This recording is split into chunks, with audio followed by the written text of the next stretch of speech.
No trains, no stores, no way out. Out there on the Dakota prairie, the winter of 1880 brought a simple choice: find food or starve. The blizzards came every 3 days from October through April. Snow buried entire towns under 15-foot drifts. One empty pantry, one failed wheat harvest, one winter without rail deliveries, and an entire settlement could starve to death before spring. Here's what survival was really like during the long winter of 1880.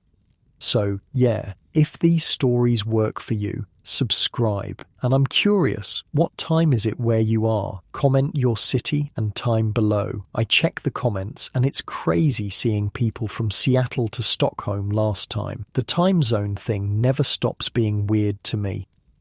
Alright, let's head back to October 1880, Dakota Territory. Trust me, it's going to be quite a ride. But first, get comfortable. Seriously, adjust those pillows, pull up that blanket, because where we're going, you're going to want to be cozy. Your eyes open in darkness. Not the gentle darkness of a cloudy morning, the thick, suffocating darkness of being buried. Your name is Sarah Bennett. You're 14 years old, and something is very, very wrong.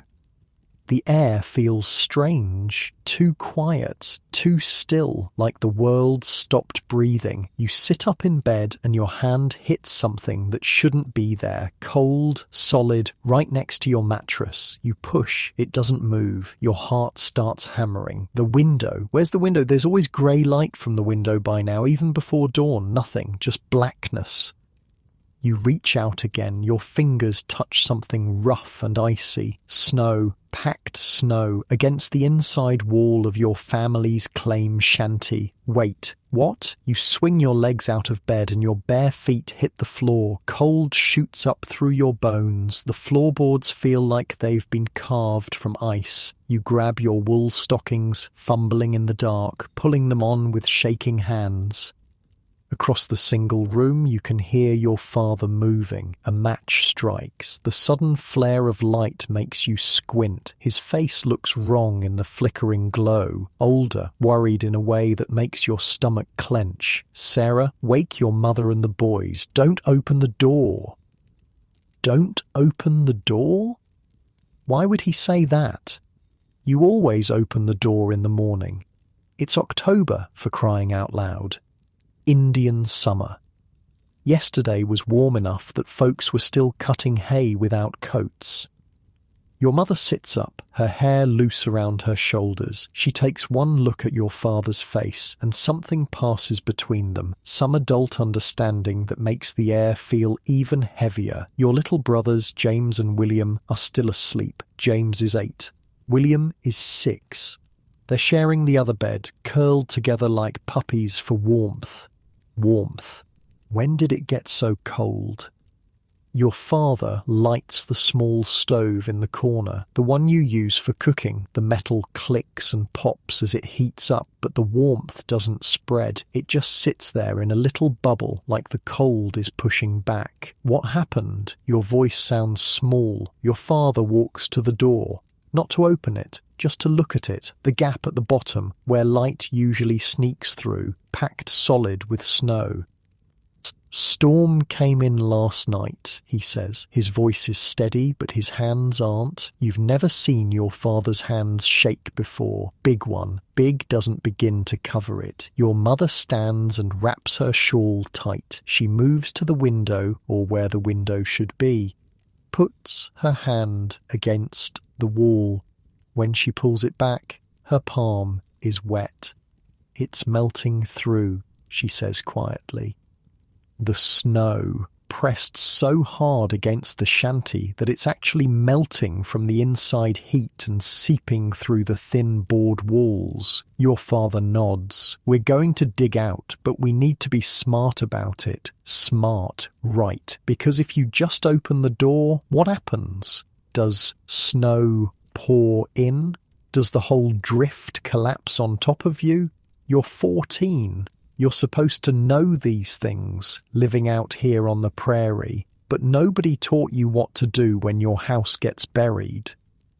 Your father starts pulling on his boots, his heavy coat. He wraps a scarf around his face until only his eyes show. "I'm going out through the window," he says. Through the window. You realise what he means. The snow hasn't filled the whole shanty. There's still a gap at the top.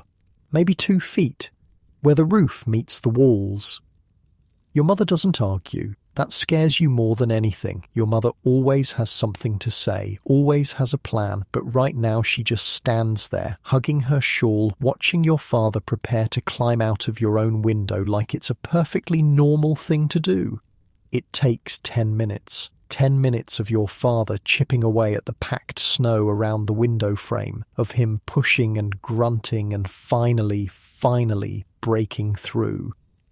Grey light floods in. Not sunlight, just grey, and the wind. My God, the wind. It screams into the shanty like something alive and angry. Your mother grabs a blanket and stuffs it into the gap, but the wind just laughs and pulls it through. You all rush forward, holding it in place, and your father squeezes through the opening. You catch a glimpse of outside before your mother blocks the view with her body. White. Everything is white. The sky, the ground, all of it blending together in a swirling, howling mass. Your father is out there somewhere. You can't see him, can't hear him over the wind. 10 seconds pass, 20, 30. Your mother's face is pressed against the window gap, the blanket clutched in her fists. She's whispering something. You can't hear the words, but you know she's praying. Then a shout, muffled, far away. Your father's head appears at the window, snow caked in his beard, his eyebrows. He's not smiling. Drifts about 8 feet high against the south wall. He yells, "I can't see the Olsons' place." The Olsons, your neighbours. Their shanty is less than 100 yards away. On a clear day, you can see Mrs. Olson hanging laundry. Your father can't see their house at all. "This came in last night," your mother shouts back. "Must have. I'm going to dig a path to the door. Keep the boys inside." He disappears again. You help your mother stuff the blanket back into the window gap. It doesn't do much. The cold has already settled into the shanty like an unwelcome guest that plans to stay. Your brothers wake up. James takes one look around and his eyes go wide. William starts to cry. Not loud, just this quiet, scared whimpering. Your mother scoops him up. "It's just a snowstorm, sweetheart. Remember last winter? We had snow." Last winter had snow that maybe came up to your knees. This isn't snow. This is something else entirely. The wind outside sounds like wolves, like 100 wolves all howling at once. You've heard real wolves before. The prairie is full of them. But this sound is worse because you can't shoot a blizzard. Time moves weird when you're trapped, when you're cold and scared and trying not to show it because your little brothers are watching. Could be an hour, could be 2. Your father keeps working. You can hear him out there, cursing and grunting and shoveling. Sometimes the wind dies down just enough that you catch his voice. Then it roars back and swallows all sound. Your mother makes oatmeal on the little stove. Nobody's hungry, but she makes it anyway because that's what mothers do. They make breakfast. They keep routines going even when the world outside is trying to kill you. The oatmeal is thin. You notice. Your mother notices you noticing. "We'll get more supplies when the weather clears," she says. When, not if. You hold on to that. Finally, your father appears at the door. Actually at the door this time, not the window. He stumbles in, and snow comes with him, piling on the floor in a wet heap. He's shaking, not from fear, from cold. The kind of cold that gets into your bones and doesn't let go. Your mother helps him out of his coat. It's frozen stiff, literally stiff, like a coat-shaped piece of ice. She props it by the stove to thaw. Your father's hands are red, angry red, the colour of frostbite starting. Your mother takes them between her own and rubs. Gentle but firm. "Path's clear," he says through chattering teeth. "For now." For now. Those two words carry a lot of weight. You all stand there in your claim shanty in the thin grey light coming through the window and listen to the wind scream. It doesn't sound like it's planning to stop anytime soon. Your father sits down at the table. Your mother pours him coffee, what little they have left. He wraps both hands around the cup like it's precious, like it's the last warm thing in the world. "This isn't normal," he says finally. "It's October," your mother replies. "Like that explains everything." "I know it's October. That's what I mean. This isn't normal October snow." Nobody argues because he's right. October snow is supposed to be light, pretty even, the kind that melts by afternoon and makes the prairie look like someone spilled sugar across it. This isn't that. James presses his face against the window. You can't see out anymore. The snow has already drifted back up, blocking the view. But James stares anyway, like if he looks hard enough he'll see something other than white.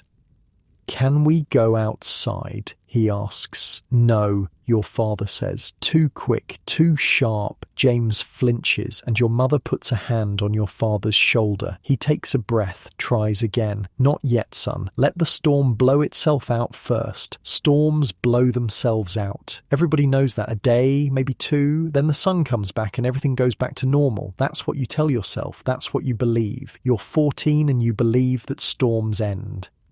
But this one doesn't know it's supposed to. By noon, if it even is noon, you can't tell. The wind hasn't let up. If anything, it's gotten worse. The shanty creaks and groans like it's thinking about giving up, about letting the wind take it. Your mother starts going through the supplies. She does it casual, like she's just checking inventory. But you see how her lips move, counting. See how her face goes still when she finishes. You have flour, maybe 20 pounds, some dried beans, a little cornmeal, salt pork, but not much. Your father was supposed to go to town last week to stock up for winter. Supposed to, but he'd been busy harvesting what corn he could, trying to get it in before frost. Frost. Frost would have been a gift compared to this. The beans rattle as your mother puts them back on the shelf. The sound is too loud in the quiet between wind gusts. Your father is doing math in his head. You can see it on his face. Supplies divided by people divided by days until town. Town is 7 miles away. Might as well be 700 in this weather. "We'll be fine," your mother says. She says it like she means it. Like she's decided to mean it, even if it's not true. Your brothers play with their few toys on the floor. They've already forgotten about the storm. Kids are like that. They live in right now. They don't do the math. But you do. You're 14, old enough to count, to understand that 20 pounds of flour doesn't go far when you're feeding 5 people and you have no idea when you'll get more. Outside, the wind screams on and on and on. This is October 15th, 1880. You don't know it yet, but the storm won't stop for 3 days. You don't know that when it finally does stop, you'll have less than 72 hours before the next one hits. You don't know that the trains will stop running in 2 months and won't start again until May. You don't know that before this winter ends, you'll be grinding seed wheat in a coffee mill just to make a kind of bread that's more grit than grain. You don't know that you'll twist hay until your hands bleed because there's nothing else to burn. You don't know that some of your neighbours won't make it. That come spring, there will be fewer shanties on the prairie than there were in October. You don't know any of this yet. Right now, all you know is that you're cold, that you're a little bit scared, that your father's hands are still red from digging, and that the wind outside sounds like it's never going to stop. Your mother lights the lamp, even though it's not dark yet. Just grey. But the little flame helps. It makes the shanty feel less like a snow tomb and more like a home. You all move closer to the stove, not talking much, just being together, being warm as you can be anyway. Your father finally speaks. "I heard about winters like this from the old-timers up in Minnesota. What did they say? Your mother asks, though you're not sure she wants the answer. Said they came every 20 years or so, the hard ones. Said they could last for months. Months. The word sits in the air like something solid, something you could touch if you wanted to. You don't want to. But those are just stories, your mother says. Old men talking big. Your father doesn't answer, just stares at his coffee cup like it might hold some kind of answer. You think about your friend Margaret Olson, about how she's probably sitting in her shanty right now too, with her family, listening to the same wind, about how you were supposed to help her practice reading today. Yesterday, practicing reading seemed important. Today, it seems like something from another life. The wind changes pitch, gets higher, more urgent, like it's trying to tell you something. Your father stands and checks the door again. The path he dug is already filling back in. You can see it through the gap at the bottom, snow creeping forward, patient and relentless. I'm going to bring in more hay, he says, for fuel. In this weather, your mother's voice goes sharp. We'll need it. The coal won't last if this keeps up. He's already putting his coat back on, that frozen coat that's barely started to thaw. Your mother doesn't argue this time, just helps him wrap the scarf around his face tighter than before, makes him promise to tie a rope to the door handle so he can find his way back. Smart. You've heard stories about men getting lost 10 feet from their own houses in blizzards, walking in circles until they froze. Your father goes back out into the white. Your mother holds the rope, feeding it out, keeping tension. You can feel her counting in her head, counting his steps, counting seconds. William wakes up and asks for bread. Your mother cuts him a thin slice, thinner than usual. He doesn't notice. He's 6. 6-year-olds don't notice things like that, but James does. James is 8, and 8 is old enough to see. He looks at his slice, then at you, then at your mother. He doesn't say anything, just eats his bread slowly, making it last. You do the same. The bread tastes different when you know there might not be much more. Taste's important. Every crumb matters in a way it didn't matter yesterday. Your father comes back. 4 trips, 4 loads of hay. He stacks it in the corner, as far from the stove as possible. Hay and fire don't mix, unless you want a different kind of disaster. By the 4th trip, his face is the colour of old snow, that greyish white that means the cold has gone deep. Your mother makes him sit by the stove, rubs his hands again. His feet gets him warm before hypothermia can set in proper. You've never seen your parents like this, moving with this kind of careful purpose, like every action matters, like one mistake could end everything. It's terrifying. It's also weirdly normal, like this is just what you do, what people do. You get up, you deal with the crisis, you keep your family alive. Night comes early, or maybe it just feels early because everything is grey. Hard to tell when the sun never really showed up in the first place. Your mother makes more oatmeal, still thin, still watery, but hot, and that counts for something. You eat by lamplight, listening to the wind. It's become the soundtrack of your life, constant, unchanging. You're starting to forget what silence sounds like. Your father says the blessing before supper, thanks God for the food, for shelter, for each other, asks for the storm to pass. His voice cracks on that last part. William falls asleep again after eating. Kids are good at that, good at just checking out when things get scary. You wish you could do that. Just close your eyes and wake up when it's over. But you're 14, too old to escape into sleep, too young to do much of anything useful. So you sit and you wait and you listen to the wind and you wonder if this is how winter is going to be. Just you and your family and the endless howling white. Day 3 of the blizzard. You've lost track of time. Could be morning, could be afternoon. The grey light coming through the window doesn't change enough to tell. Your father is teaching James how to twist hay. Not because it's fun, not because there's nothing else to do, because you're running out of things to burn.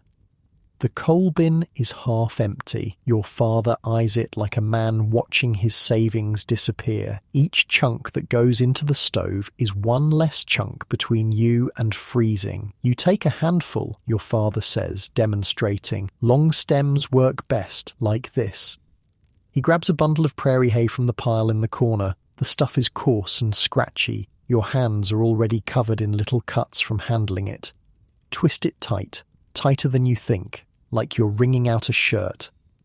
James tries. His twist falls apart immediately. Here, your father guides his hands. Feel that? You gotta really crank it. Get it dense. You watch from your spot by the stove. Your job is keeping William quiet and out of the way. He's getting antsy. 3 days trapped inside is about 2.5 days too long for a 6-year-old. Your mother is at the table, writing. She keeps a diary, always has, but now she's writing something else too. A list. Flour. 18 pounds left. Beans. Maybe 3 pounds. Cornmeal. 2 pounds salt pork, 1 small piece coffee, 1 4-pound sugar, gone. You can see the list from where you're sitting, can see how her hand shakes slightly when she writes, gone. No more sugar. William cried about that yesterday, wanted molasses on his bread. Your mother had to explain 3 times that there wasn't any. Finally, he understood, sort of. He still looks at the shelf like maybe it'll appear if he wishes hard enough. Your father gets a good twist going, shows James the technique. See how it wants to coil back on itself. Let it. That makes it tighter. The finished product looks like a thick rope, hard as wood, almost. Your father tosses it to you. Try burning that. You feed it into the stove. It catches slower than coal, but when it does, it burns hot, really hot, and it lasts longer than you'd expect. Russian Mennonites taught us this, your father says. They've been burning hay on the plains for years. Smart. The prairie grows hay like crazy. Endless acres of the stuff. Free fuel, basically, if you don't mind the work. And the smoke. God, the smoke. Hay smoke is different from wood smoke. Thicker, heavier. It makes your eyes water and your throat itch. But it's warm, and warm beats comfortable. James makes another twist. This one holds together better. Your father nods approval. Good. Now make 20 more. 20. James's face falls, but he doesn't complain. He's learning fast that complaining doesn't change anything out here. Outside, the wind finally starts to ease up. Not stop, just ease, like it's taking a breath before the next round. Your father notices immediately. He's at the window, peering out through the small, clear spot. Storm's breaking, he says. Your mother looks up from her list. You sure? Wind's dropping. Visibility's getting better. Better is relative. You can maybe see 20 feet now instead of 2, but it's something. Your father pulls on his coat again, that same frozen coat. It's become his uniform, on, off, fighting the cold in shifts. I'm going to check on the Olsons. Take the rope, your mother says. Not a suggestion. I will. He ties one end to the door handle. The other end goes around his waist. Then he's out into the white. You all watch through the window. Watch him disappear into the grey. Watch the rope pay out. Watch it go taut. 1 minute, 2, 3. Your mother is counting under her breath. You can hear her. 1 Mississippi, 2 Mississippi, 5 minutes. The rope jerks. 3 sharp tugs. The signal. He's found the Olsons' shanty. Everything's okay. Your mother exhales. You didn't realize she'd been holding her breath. 10 minutes. Your father comes back, snow-covered, half frozen, but alive. They're fine, he reports. Scared, but fine. Mr. Olson wants to try for town tomorrow if the weather holds. Town? Your mother sounds skeptical. We need supplies, all of us. The Olsons are down to nothing. Nothing. That word again. It's been showing up a lot lately. Your father stamps his feet, trying to get feeling back. Henderson's lost part of their roof. Snow caved it in on the south side. Your mother's hand goes to her mouth. Are they? They're okay. Moved everything to the north side, but they can't stay there long, not with the cold. The Hendersons have a baby, little Mary. She's maybe 6 months old. You think about a baby trying to survive in a shanty with half a roof. In this cold, your stomach clenches. They're coming here, your father says. It's not a question. I told them to come here. Your mother doesn't hesitate. Good. We'll make room. Make room. Your shanty is 12 feet by 14 feet. You're already sleeping 3 to a bed. But okay, you'll make room, because that's what you do. Out here, you don't let people freeze. You make room. The wind keeps dying. By late afternoon, you can actually see the Olsons' shanty again. It looks like a snow fort. Drifts piled up against it on all sides, but the roof is visible. Smoke coming from the chimney. They made it too. Your father and Mr. Olson and some of the other men spend the rest of the day digging paths, connecting the shanties, making little tunnels through the drifts so people can visit without getting lost. It's weird. Yesterday you were all alone. Today you're part of a snow village. Houses connected by trenches. The Hendersons arrive just before dark. Mr. Henderson carries baby Mary wrapped in every blanket they own. Mrs. Henderson follows, looking half dead from cold and fear. Your mother takes the baby immediately, unwraps her by the stove, checks her fingers and toes for frostbite. Baby Mary is blue, not crying blue, actually blue, the colour of bad cold. Your mother rubs her gently, breathes warm air on her tiny hands, tucks her inside her own shawl, skin to skin. She'll be all right, your mother says, but her voice is tight. Mrs. Henderson starts crying. Not loud, just quiet tears running down her cheeks. I thought she was gone. I thought... She's fine. Look, she's warming up already. And she is. The blue is fading to pink. Baby Mary starts to fuss, which is actually a good sign. Means she's got enough energy to complain. Your shanty is crowded now. 4 adults, 4 kids, 1 baby, all in 12 by 14 feet. You give up your bed to the Hendersons. You'll sleep on the floor by the stove. It's actually warmer there anyway. Your mother makes soup. The thinnest soup you've ever seen. More water than anything. A few beans, some salt pork for flavour. That's it. But there are 9 mouths to feed now instead of 5. So thin soup is what you get. Nobody complains. Mr. Henderson tries to give your father money for the food and shelter. Your father won't take it. Save it for spring, he says. We're all going to need it. Spring. It's October and you're already thinking about spring. That night, packed into your shanty like sardines, you learn something about survival. Body heat is real. All these people in one small space, the temperature goes up, not by much, but enough to notice, enough to matter. The baby sleeps between the Hendersons. William and James pile together in one bed. You're on the floor with a thin blanket, but Mr. Olson stopped by earlier with heated stones wrapped in cloth. Those stones are magic. They hold heat for hours. You tuck them around yourself and suddenly the floor doesn't feel quite so much like ice. Your mother taught you this trick last winter. Heat stones in the fire during the day, wrap them in wool, put them in beds before sleep. Poor man's heating system. Out here, everybody's a poor man, so everybody uses stones. You drift off listening to the breathing of 8 other people, the fire crackling in the stove, the wind quieter now, like it's resting up for the next round. Tomorrow your father and the other men will try for town. Tomorrow you'll find out if the rest of the world is still out there. Tomorrow. But tonight, you're warm enough, fed enough, alive enough. Tonight, that's all that matters. You wake up to your mother shaking your shoulder.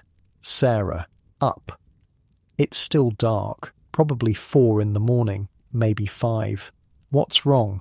The men are leaving for town. We need to make them food for the trip. Right. Town. 7 miles. In snow that's probably hip-deep in places. You help your mother make johnny cakes. Just cornmeal and water. Fried up quick. They're dense and heavy and taste like sadness, but they'll keep a man going. Your father eats standing up, already dressed for the cold. Mr. Henderson and Mr. Olson are with him. 3 men, 1 wagon, pulled by Mr. Olson's 2 horses. We'll be back by nightfall, your father says. If the weather holds, your mother adds. If the weather holds? He agrees. They leave in the dark. You watch them go, the wagon creaking through the snow, the horses straining. 3 small shapes disappearing into the grey. Your mother closes the door. Mrs. Henderson is nursing baby Mary by the stove. Mrs. Olson arrived earlier with some mending, keeping hands busy, keeping minds occupied. The boys are still asleep. Lucky them. We should make more hay twists, your mother says, while we have time. Like time is running out. Like there's a clock somewhere counting down. Maybe there is. You spend the morning twisting hay until your hands cramp, making pile after pile of the stuff, fuel for the stove, insurance against the cold. Mrs. Henderson helps when she can, when the baby sleeps. Mrs. Olson shows you a better technique, tighter twists, denser. They burn slower that way. By noon you've made maybe 100 twists. It's not enough. It'll never be enough, but it's something. You eat a thin lunch, more thin soup. You're starting to really understand that word, thin. It applies to everything now. Thin soup, thin blankets, thin hope. The afternoon drags. You try to teach James and William their letters, but they're too restless, too worried about their father. So you let them play instead. Let them be kids for a little while before they have to grow up all the way. Mrs. Olson tells stories about Sweden, where she grew up, about winters there that lasted 6 months, about how they survived on dried fish and black bread and not much else. This too shall pass, she says in her thick accent. All winters end. You want to believe her. The sky is getting dark again when you hear it. The sound of wagon wheels, horses whuffing, men's voices. They're back. You all rush to the door. The men are climbing down from the wagon, covered in snow but smiling, actually smiling. They brought food, not a lot. The store in town was already running low, but some, flour, more beans, a little coffee, some dried apples that make William shriek with joy. Your father hands your mother a small package. Sugar, he says. She actually tears up. The men tell stories while your mother unpacks the supplies about how the drifts on the road were taller than the wagon, how they had to dig out 3 times, how the town is already worried about running out. Trains haven't come through since before the storm, Mr. Olson reports. Tracks are buried. They'll clear them, your mother says. They always clear them. Sure, Mr. Olson agrees. But he doesn't sound sure. That night you have real bread, made with real flour and a tiny bit of sugar. It tastes like heaven, like hope, like maybe things will be okay. The Hendersons go back to their patched-up shanty. Mr. Henderson thinks they can make it work for now. Cover the hole with canvas and boards. Keep the fire going. Your family has the shanty to yourselves again. It feels huge, empty. You spread out in your beds like royalty. Your father sits by the stove, smoking his pipe. He doesn't smoke often. Tobacco's expensive, but tonight he lights up and just sits there thinking. Pa, James asks, is the winter over now? Your father takes a long draw on his pipe, exhales slowly. No, son, I don't think it is. How do you know? The old-timers in town, they're saying this is just the start. They've seen winters like this before. Say they can last till May. May. It's October. 7 months of this. Your mother doesn't say anything, just keeps knitting by lamplight, click, click, click, making wool socks, making warmth. You think about 7 months, about flour and beans and coffee running out, about trains that don't come, about snow that never stops. You think about baby Mary, blue and cold. You think about thin soup getting thinner, and you wonder if you're strong enough for this, if any of you are. Outside, the wind picks up again. Not like before, not blizzard loud, just a whisper, a promise. I'm not done yet, it seems to say, not even close. You pull your blanket tighter and try to remember what warmth feels like. Real warmth, summer warmth, sun on your face warmth. It's getting harder to remember, like summer was something you dreamed, something that maybe never existed at all. Your mother blows out the lamp to save oil. Darkness settles in thick and heavy. You can hear everyone breathing. Your father, your mother, James and William in their bed. The stove ticks as it cools. The hay twists burn down to ash. Tomorrow you'll make more. Tomorrow you'll do it all again. Wake up. Stay warm. Eat thin soup. Twist hay. Wait for the next storm. Because there will be a next storm. You can feel it coming, in the air, in the way the wind sounds, in how your father's face looked when he said, just the start. This is your life now. This is what October means. Not harvest, not preparation for a gentle winter, not anything you planned or expected or wanted, just this, just grey and white and cold and wind, just fighting to stay alive, just winter. And somewhere out there in the darkness, the next blizzard is already forming, already heading your way, already deciding who lives and who doesn't. You close your eyes and hope you're on the right side of that decision. Hope is about all you've got left. November comes in with another blizzard. Of course it does. You're starting to see the pattern now. 3 days of storm, 2 days of calm, 3 days of storm, like clockwork, like the prairie has a schedule and it's sticking to it. Your father marks each storm on the wall with a piece of charcoal. Little black lines, counting, keeping track. There are already 12 marks, 12 storms since October 15th. It's only been 5 weeks. You're doing math in your head that you don't want to do. If this keeps up till May, like the old-timers said, that's 24 more weeks. 8 storms a month, times 6 months. 48 more storms. You stop doing the math. The flour sack is lighter now. You can tell when you pick it up. Used to be heavy, solid. Now it's got give to it. Empty space at the top. Your mother measures it out in smaller and smaller portions. A cup here, half a cup there. Rationing without calling it rationing. William doesn't understand why his bread is smaller. James does. He eats his piece slow, making it last. Sometimes he breaks off a bit for William when your mother isn't looking. You pretend not to notice.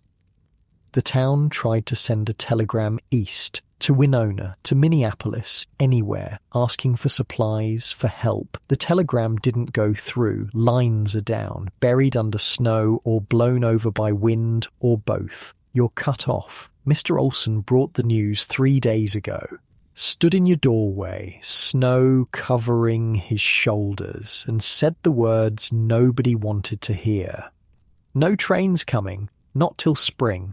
Your mother's face went white. Then she nodded, smoothed her apron. Well then, we'll manage. We'll manage.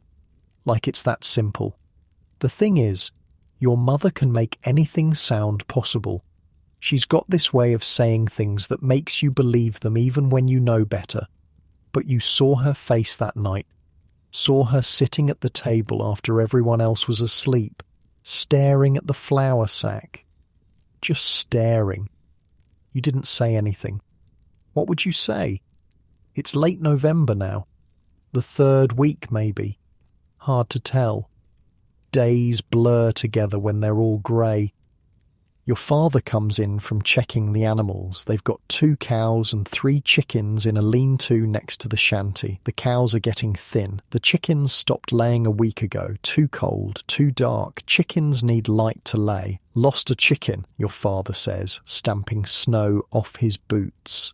Your mother looks up. Dead? Froze. I found her this morning. Nobody cries about a frozen chicken. You eat it. Waste is a sin when you're hungry. That night, you have chicken soup. Real chicken. The first meat in 2 weeks. It tastes so good you want to cry. The broth is rich and warm and fills your stomach in a way thin oatmeal never does. But it's just one chicken, one meal. Tomorrow, you'll be back to beans and cornmeal, if the beans last. William asks if you can have chicken again tomorrow. Your mother smiles and says maybe. She's lying. You all know she's lying, but William nods and accepts it because he's 6 and 6-year-olds believe their mothers. The blizzard outside tonight sounds different. Meaner. The wind screams instead of howls. Snow pelts the walls like someone throwing gravel. Your father checks the door 3 times, making sure it's secure, making sure the drift outside isn't getting too high. Last week, the Andersons' door got buried completely. They had to dig out through the window. Mr. Anderson said it took 2 hours. 2 hours to dig your way out of your own house. That's where you're at now. That's normal. You go to bed with the wind screaming and wake up to silence. The quiet is worse than the noise. The quiet means the snow is piling up, muffling everything, burying the world. Your father is already up, already digging. You can hear him outside cursing under his breath, the shovel hitting packed snow. Scrape, scrape, scrape. James wants to help, but your mother says no. It's too cold, too dangerous. So James sits by the window and watches. His breath fogs the glass.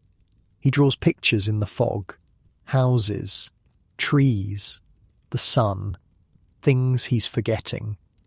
By afternoon, your father has the door clear, has paths dug to the Olsons and the Hendersons, has fed the animals what little hay is left. We're low on feed, he says to your mother, quiet, like if he says it quiet enough it won't be true. How low? Week? Maybe 2, if we stretch it. 2 weeks. Then what? You can't eat cows that starve to death. The meat goes bad, turns toxic. You've heard stories about that, about families who tried, about the sickness that followed. Your mother sets her jaw. We'll figure it out. There it is again, that certainty, that refusal to panic. You wish you had that ability to just decide things will work out. The town holds a meeting that night. Everyone who can make it gathers at the surveyor's office. It's the biggest building in town, maybe 20 feet by 30. 75 people pack inside. Standing room only.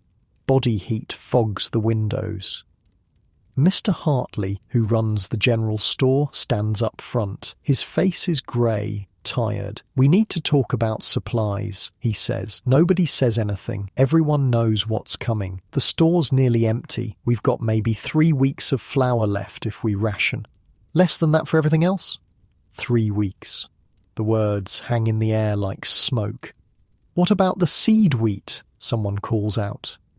Seed wheat. The wheat farmers saved for spring planting. The stuff you're not supposed to eat because if you eat it, there's no crop next year. But if you don't eat it, there might not be a next year. Mr. Hartley nods. We've been discussing that. Some of the farmers are willing to sell at cost. At cost.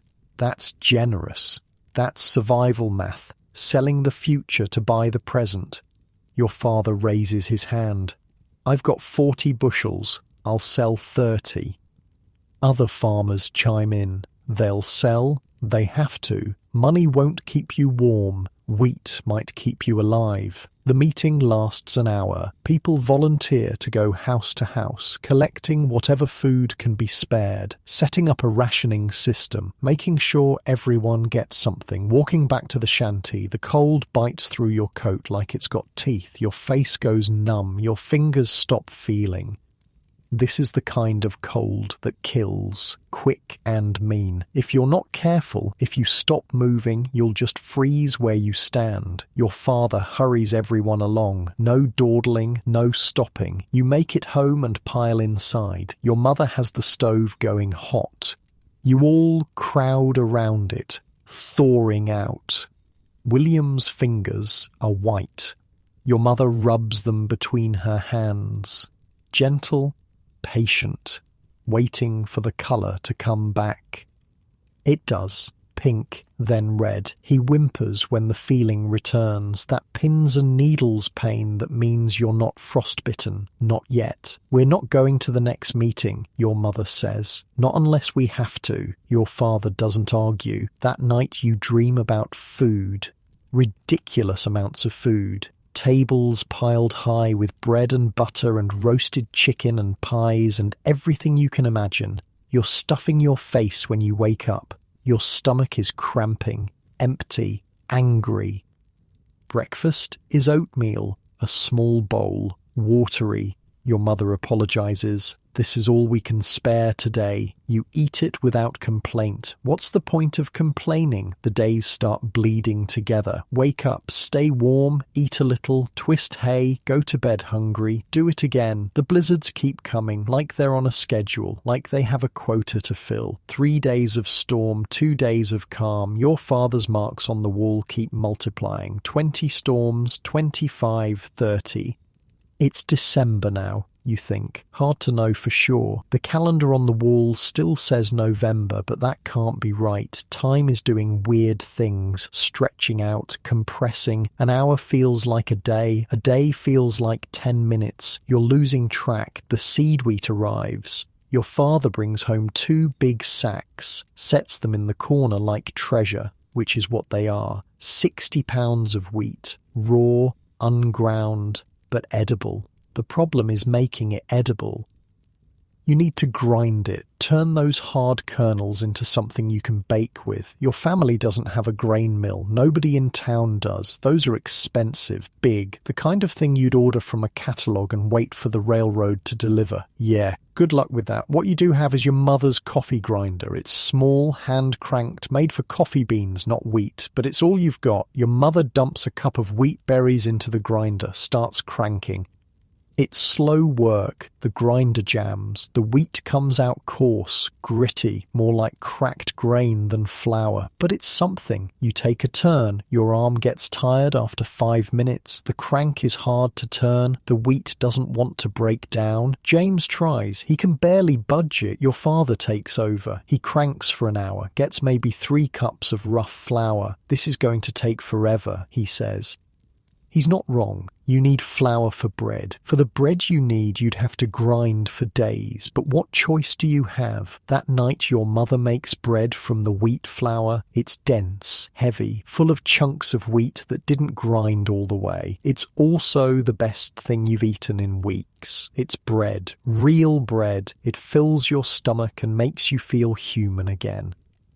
William stuffs his face and asks for more. Your mother gives him another thin slice. He doesn't complain that it's thin. He's learning. You all are. The grinding becomes everyone's job. You take shifts. An hour in the morning, an hour in the afternoon. Crank, crank, crank. Fill a bowl. Start again.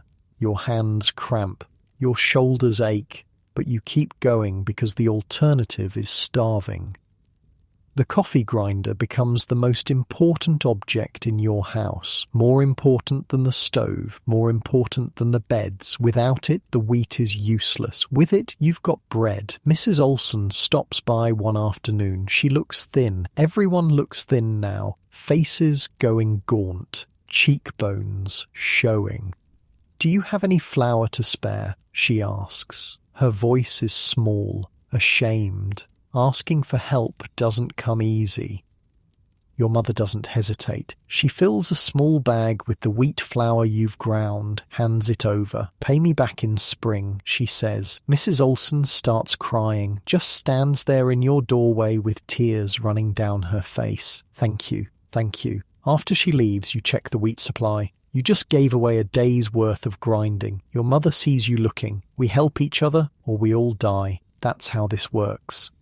She's right. You know she's right. But it's hard to be generous when you're hungry. The blizzard that night is bad, worse than usual. The wind sounds like it's trying to tear the shanty apart. You lie in bed listening to the walls creak, wondering if they'll hold. They do. Barely. In the morning, there's a drift against the south wall that reaches the roof. Your father has to dig a tunnel just to get out the door. The cold is getting worse too. It's not just cold anymore, it's painful. The kind of cold that makes your lungs hurt when you breathe. Your father says it's probably 20 below, maybe 30. You don't know what 30 below feels like. You do now. It feels like dying. The cows are struggling. You can see their ribs. Their breath comes out in big white clouds and freezes in their coats. Your father gives them the last of the hay. Then he looks at the empty feed bin and his face goes hard. "We're going to have to make a choice soon," he says to your mother. You know what choice he means. Keep the cows and watch them starve, or butcher them now, get meat while there's meat to get. Your mother nods. After the next storm, we'll decide then. After the next storm, 3 days away. You count down 3 days, 2 days. 1, the storm comes, goes. Leaves another 2 feet of snow in its wake. Your father makes his decision. He butchers the smaller cow, does it quick, clean, the way you're supposed to. There's meat now, more meat than you've seen in months. It hangs in the lean-to, frozen solid, natural refrigeration. You'll eat for weeks, maybe a month if you're careful, but come spring you'll only have 1 cow. 1 cow to plough with, 1 cow to breed, 1 cow to start over with, if you make it to spring. If. That word is doing a lot of work these days. December drags on. The blizzards keep coming, the wheat keeps grinding, the meat gets slowly eaten. You're surviving. That's all just surviving, not living, not planning, not hoping for much beyond tomorrow, just making it through one more day, one more storm, one more night of cold and hunger and fear. You think about the girl you were in October, the one who worried about practicing reading with Margaret, the one who thought a 3-day storm was bad. That girl seems like a stranger now, someone soft, someone who didn't understand what hard meant. You understand now. Hard is watching your little brother's ribs start to show through his shirt. Hard is cranking a coffee grinder for hours until your hands bleed, just to make enough flour for one day's bread. Hard is smiling and saying everything's fine when you go to bed so hungry your stomach cramps. Hard is this, all of this, every single day of this. Your mother catches you staring at nothing, at the wall, at the endless white outside the window. "Sarah," she says softly, "come help me with the mending." You don't want to mend. You want to scream, want to run outside and keep running until you find somewhere that isn't buried in snow. But you don't. You pick up the needle and thread. You mend the hole in James's sock. You do what needs doing. Because that's all there is, the things that need doing. Grind the wheat, twist the hay, mend the clothes, stay warm, stay alive. Tomorrow you'll do it again and again and again, for as long as it takes, for as long as winter lasts. Outside, the wind starts picking up again, right on schedule, 3 days since the last storm. Time for the next one. You don't even react anymore. Don't look up. Don't stop sewing. Just listen to the wind build. Listen to it grow from a whisper to a roar. Here we go. Again, January is when you stop counting. The marks on the wall run together, too many to track, too depressing to look at. Your father stops adding new ones. What's the point? The blizzards come, they go, they come back. That's just how it is now. The meat from the butchered cow is gone. You ate the last of it 3 days ago. Boiled the bones twice to get every bit of marrow, made broth so thin it was basically hot water with a memory of beef. Now there's just the wheat, and even that's getting low. Your mother does the math out loud one morning. She's given up pretending, given up protecting you from the truth. £20 left, she says, looking at the sack. If we're careful, that's 2 weeks, maybe 3. Then what? James asks. He's not being difficult. He genuinely wants to know. Your mother doesn't have an answer. 2 weeks. The trains won't run in 2 weeks. Spring won't come in 2 weeks. Help won't arrive in 2 weeks. In 2 weeks, you'll be out of food.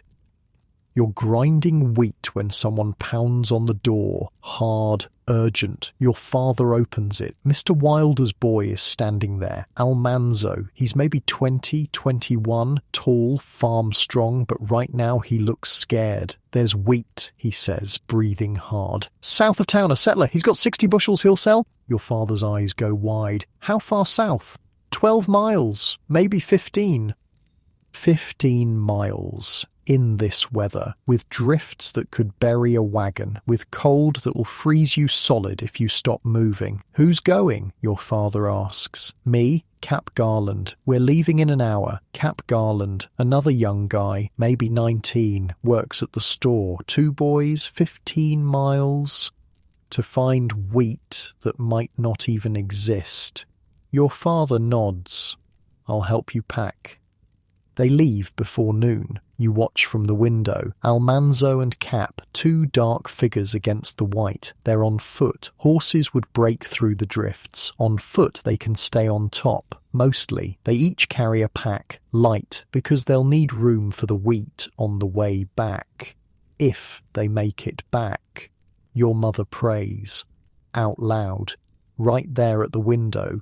Asks God to bring them home safe. To let them find the wheat. To please, please let this work. You've never heard her pray like that before, desperate, begging. It scares you more than the cold does. The boys are gone for a day, then 2, then 3. People start talking, start saying they probably froze, start planning for the worst. Your mother won't hear it. They'll be back. They're smart boys. Day 4, still nothing. The town's getting quieter. People aren't visiting anymore. Too cold, too weak. Everyone's hunkered down in their own shanties, burning their own hay, grinding their own wheat, waiting. You're in that weird space where you're hungry all the time, but you've also forgotten what full feels like. Your stomach stopped growling. Now it just aches. A constant, low-level pain that's become normal. Williams stopped asking for more food. He eats his small portion and doesn't complain. He's 7 now. When did that happen? You think he had a birthday in November. Nobody celebrated. Nobody had the energy. Your mother's skirts hang loose. Your father's belt has new holes punched in it, tighter and tighter. James looks like a little old man, thin face, tired eyes. You catch your reflection in the window glass one evening, don't recognise yourself for a second. Who's that gaunt girl? Where'd her face go? Oh, that's you. That's what starving looks like. Day 5. You're giving up hope. Your father won't say it, but you can see it in his face. He's already planning what comes next. Rationing the wheat even more. Maybe butchering the last cow. Then you hear it. Shouting. You run to the window. Half the town is outside. People are pointing, crying, laughing. 2 figures in the distance, getting closer, each one carrying a sack. They made it. Almanzo and Cap stumble into town more dead than alive. Their faces are black with frostbite. Their hands are frozen to the wheat sacks, have to be pried off. But they brought wheat. 60 pounds of it. 60 pounds that'll keep the town alive a little longer. Mr. Hartley buys it all, divides it up fair. Every family gets a share based on size. You get £8, £8, that's another week, maybe 10 days. Your mother cries when your father brings it home, just sits at the table with her face in her hands and sobs. You've never seen her cry before. Not once. Not through any of this. But now she's crying. From relief. From exhaustion. From the weight of keeping everyone fed and warm and alive for months on end. Your father holds her, doesn't say anything, just holds her while she breaks down. James and William don't understand. They think something's wrong. You pull them aside and explain, Ma's okay, she's just tired. These are happy tears. They don't look convinced, but they nod anyway. That night, you have bread made from the new wheat. It tastes the same as the old wheat. Coarse, gritty, hard on the teeth. It's the best thing you've ever eaten. Almanzo loses 3 toes to frostbite. Cap loses parts of both ears. Small price to pay, people say. They saved the town. Heroes, that's what they are. 2 half-frozen boys who walked 30 miles round trip in killing cold just to find food. You think about that. About how survival sometimes looks like stupidity, like doing the thing that'll probably kill you because the alternative is definitely dying. 2 weeks later, the wheat's gone again. All of it. Every pound from the Almanzo trip. Ground up, baked, eaten. You're back where you started. Low supplies, no relief coming. Winter stretching ahead like a prison sentence. The lamp oil runs out. Your mother keeps the lamps going as long as she can, measuring drops, being stingy with the light, but you can't measure out forever. One night she lights the lamp and it flickers, sputters, dies, no more oil. Now when the sun goes down, you sit in the dark. Complete dark, the kind of dark that presses on your eyeballs, that makes you wonder if you've gone blind. The only light is the glow from the stove, orange and dim. It throws weird shadows, makes everything look wrong. You eat supper in near darkness, can't see your food, just put the spoon to your mouth and hope. Your mother tries to keep spirits up, tells stories in the dark, stories about when she was young, about summers in Wisconsin, about lake swimming and berry picking and warm sun. William falls asleep during the stories. James tries to stay awake, but he can't. Too tired, too dark, too much. You and your parents sit in the blackness after the boys sleep, not talking, just existing. This is the worst part, your mother says quietly. Worse than the hunger. Just sitting in the dark day after day, your father agrees. Makes you forget what things look like, what colours are. He's right, you're forgetting. When you try to picture grass, it's just a grey idea. Can't remember what green looks like. Can't remember blue sky or yellow sun. Just white and grey and black. That's your whole colour palette now.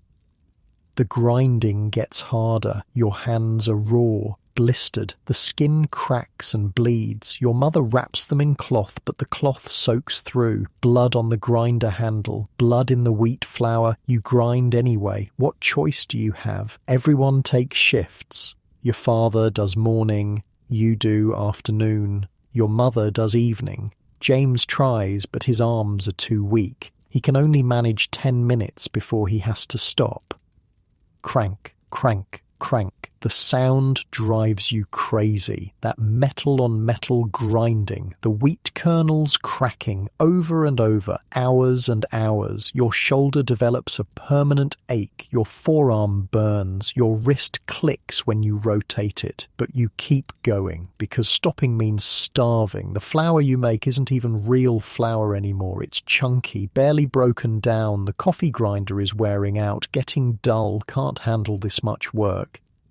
The bread gets worse, more like eating gravel than food, hurts going down, sits heavy in your stomach, but it's calories, barely, just enough to keep you moving. You're losing weight fast now, everyone is. Your clothes don't fit, your boots are loose, your hair is falling out in clumps. Your mother finds it on your pillow one morning, a whole handful of hair. She doesn't say anything, just smooths your remaining hair, braids it tight so maybe it'll stay. Malnutrition. That's what's happening. You're eating, but you're not eating enough.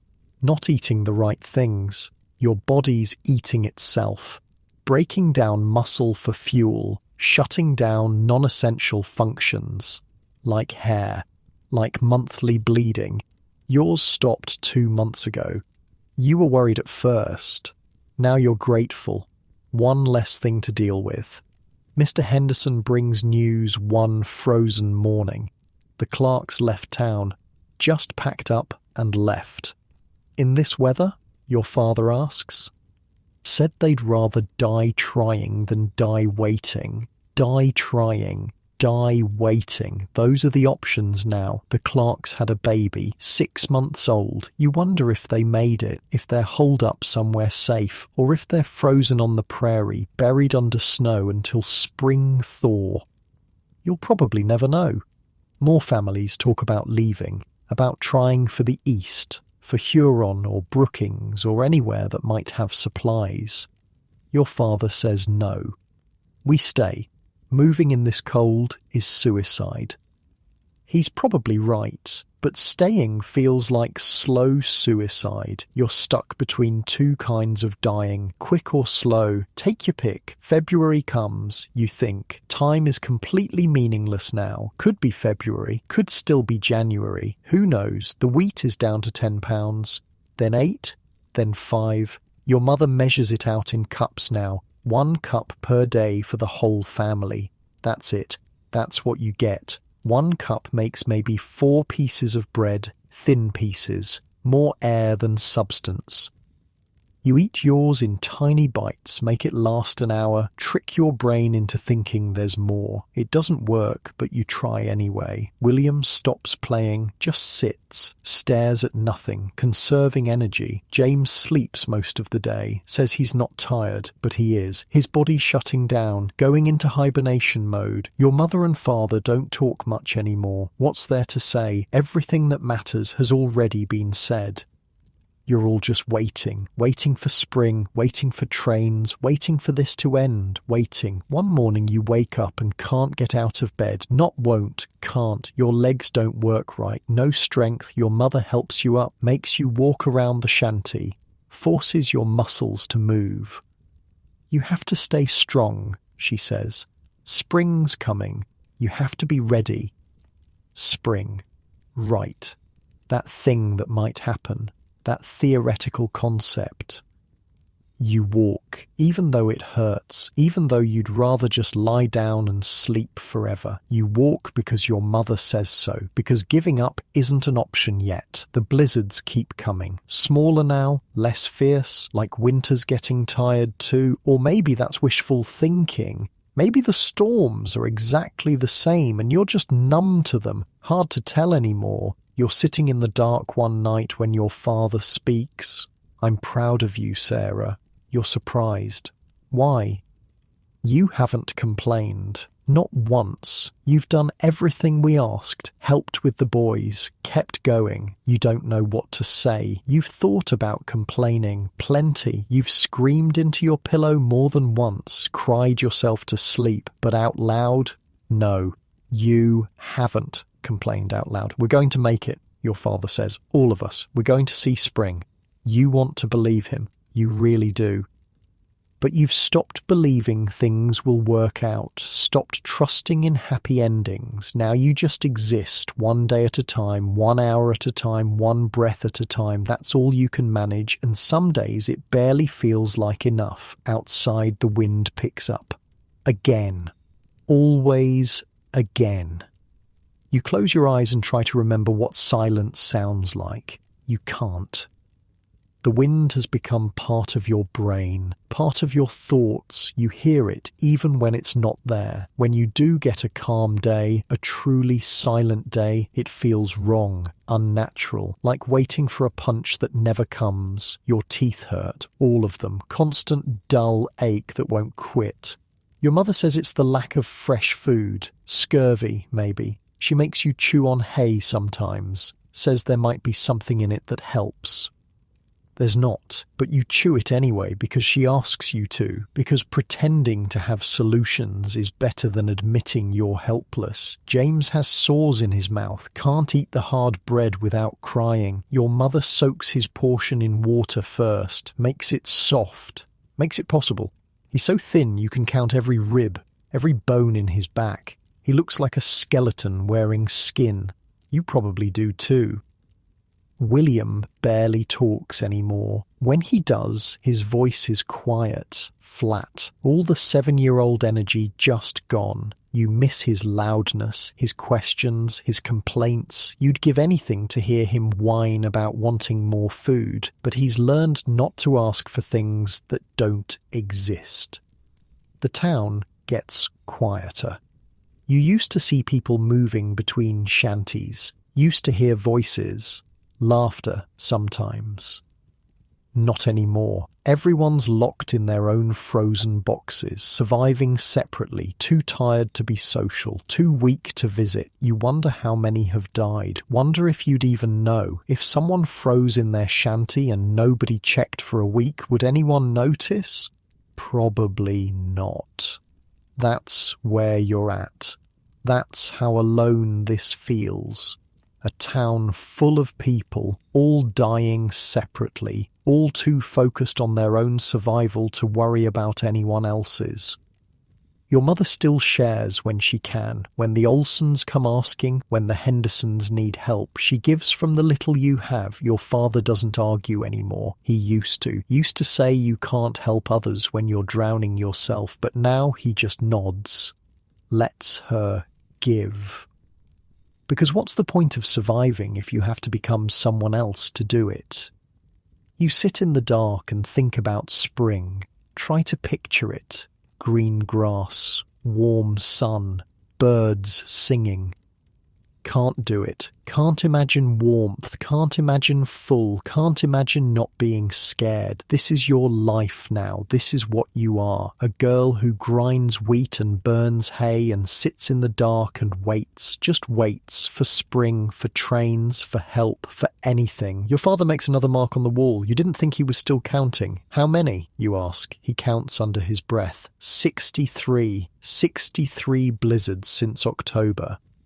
You do the math even though you don't want to. That's 4 months. Give or take. October, November, December, January. February now, maybe. If winter lasts till May, like they said, that's 3 more months. 45 more storms. You can't do 45 more storms. You can barely do 1 more day. But you don't say that. You just nod. Add the number to the pile of terrible things you know. The coffee grinder breaks.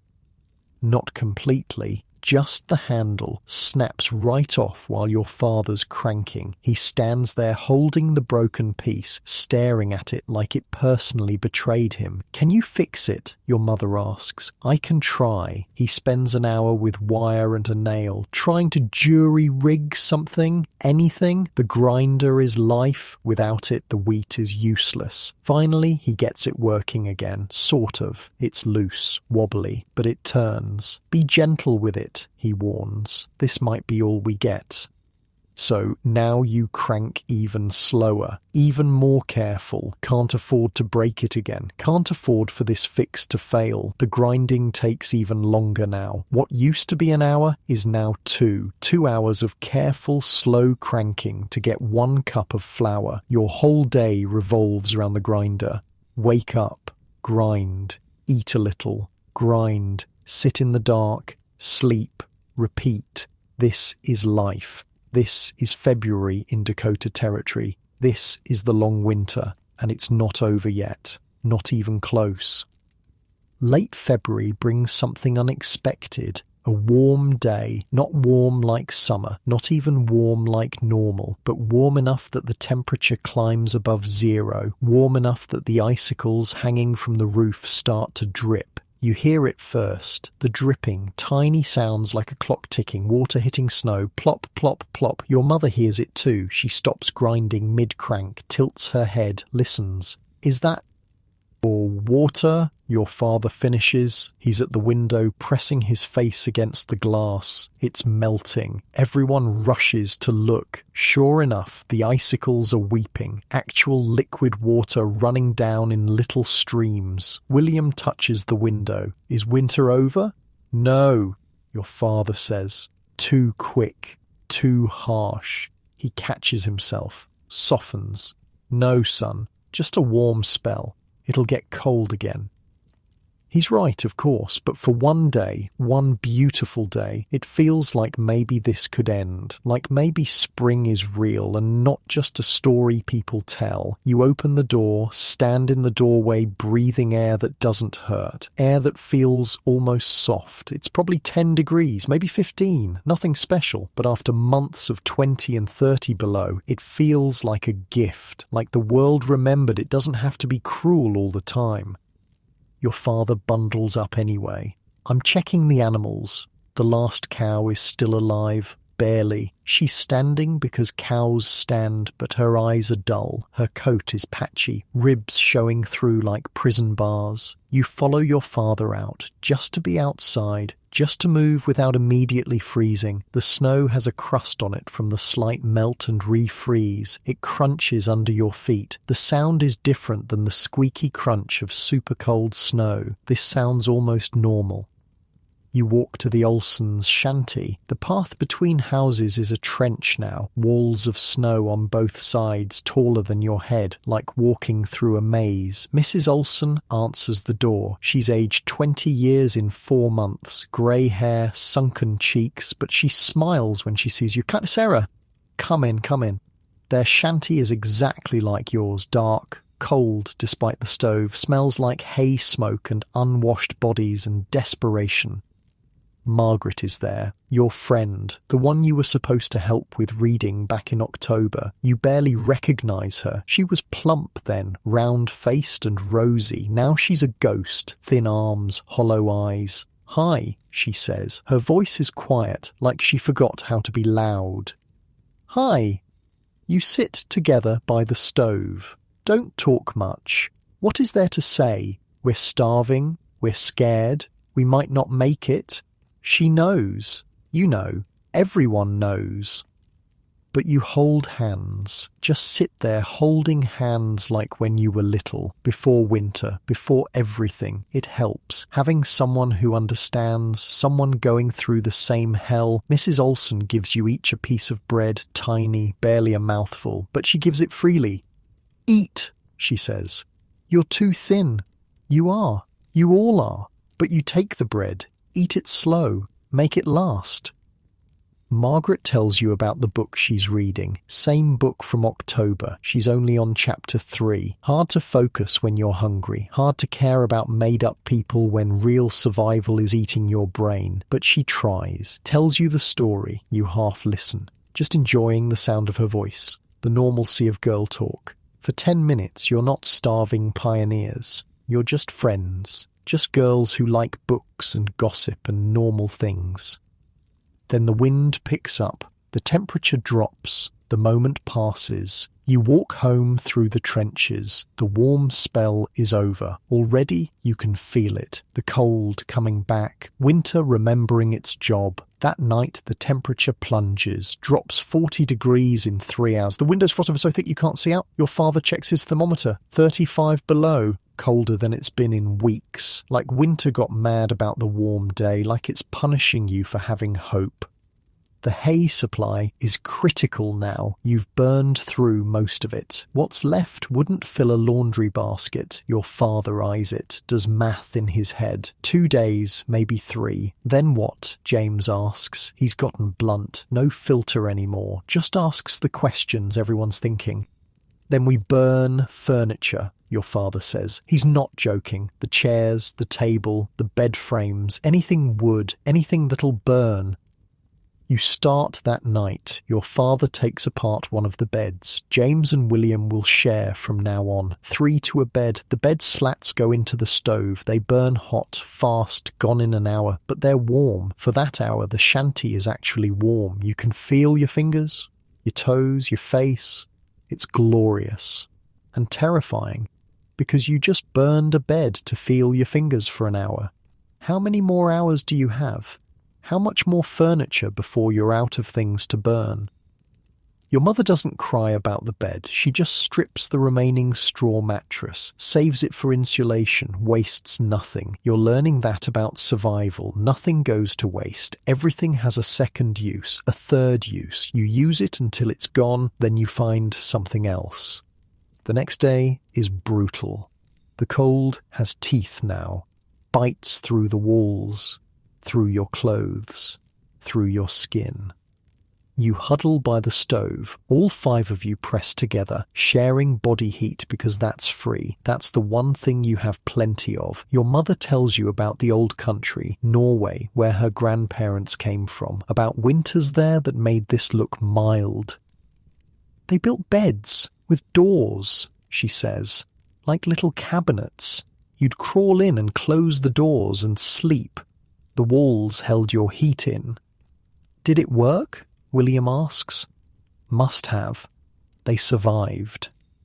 You think about that, about people finding ways to live in places that should kill them, about humans being stubborn enough to just refuse to die. Maybe that's all you're doing, being stubborn, refusing to quit. Your father brings home news from town. The Baxters left.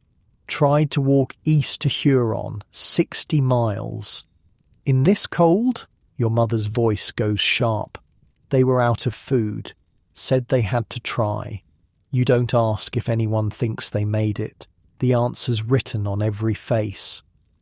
No, they didn't make it. 60 miles in 30 below weather with no food. That's suicide with extra steps, but you understand why they tried. Sitting here waiting to starve is its own kind of hell. At least walking gives you something to do, a purpose. Even if that purpose is freezing to death on the prairie. The wheat is down to £2. £2 for 5 people. Your mother rations it out in tablespoons now, measures it like gold dust.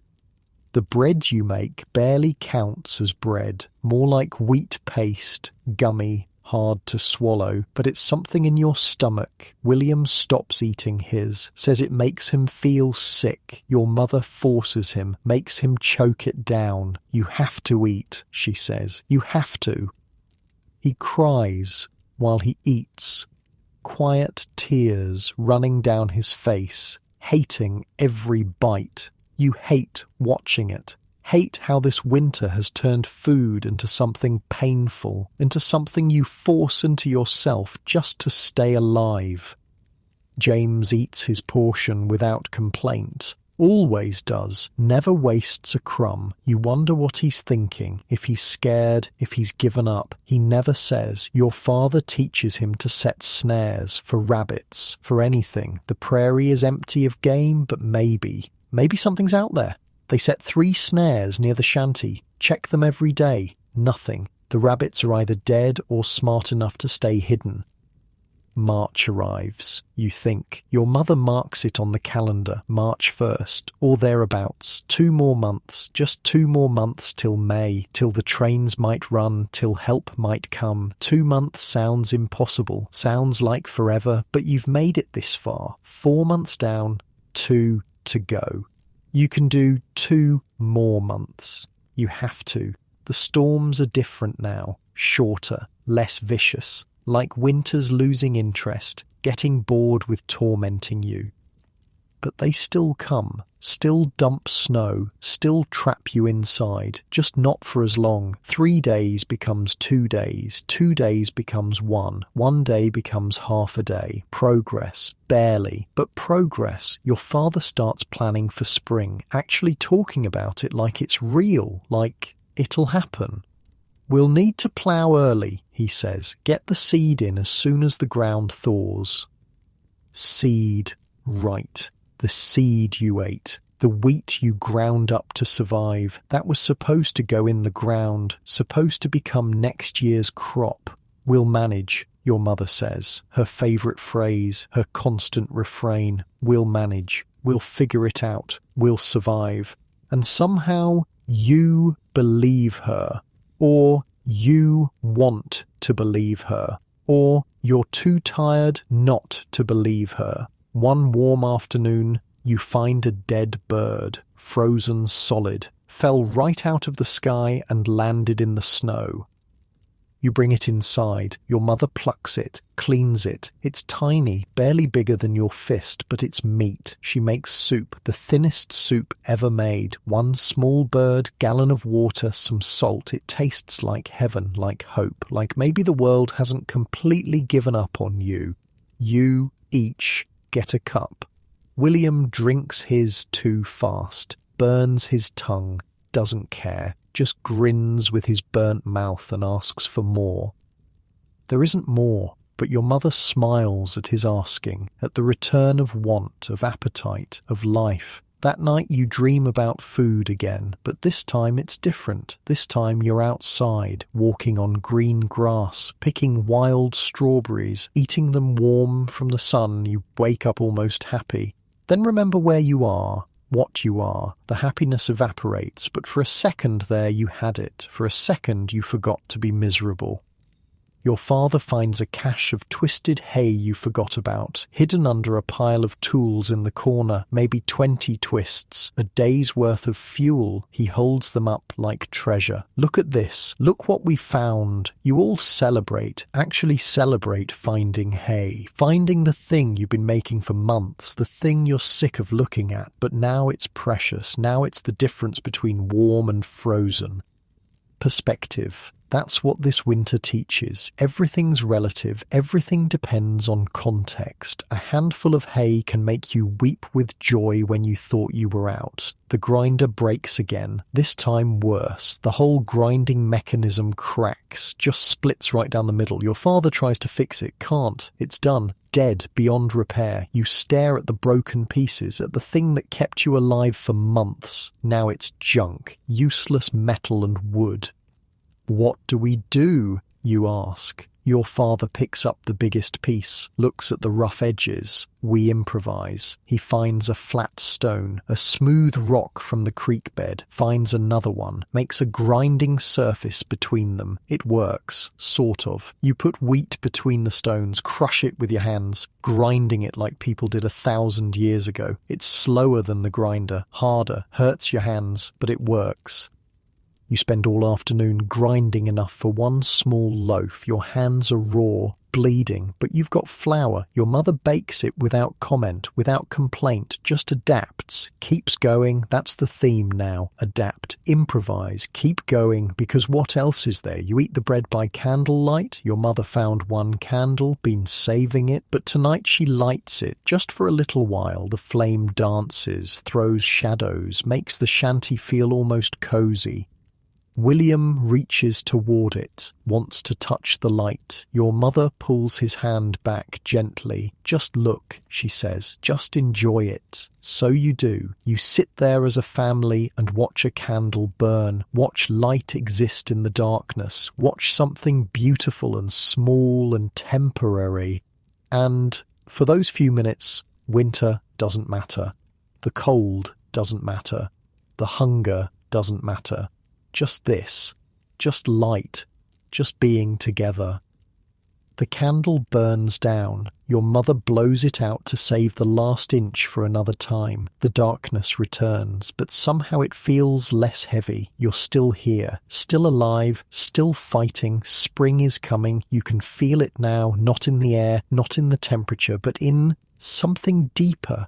Some animal knowledge that this can't last forever. Winter always ends, always has, always will. You just have to last long enough to see it, and you will, somehow. You will.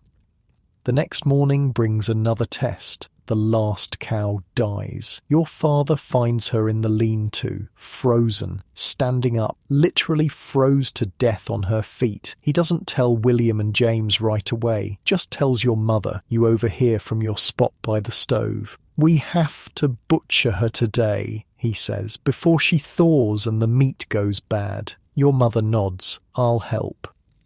They work outside in the brutal cold. You watch through the window, see them with knives and saws, see the red on the white snow. It takes hours. Their hands must be numb, must be painful, but they keep working because meat is meat, because you can't afford to waste anything.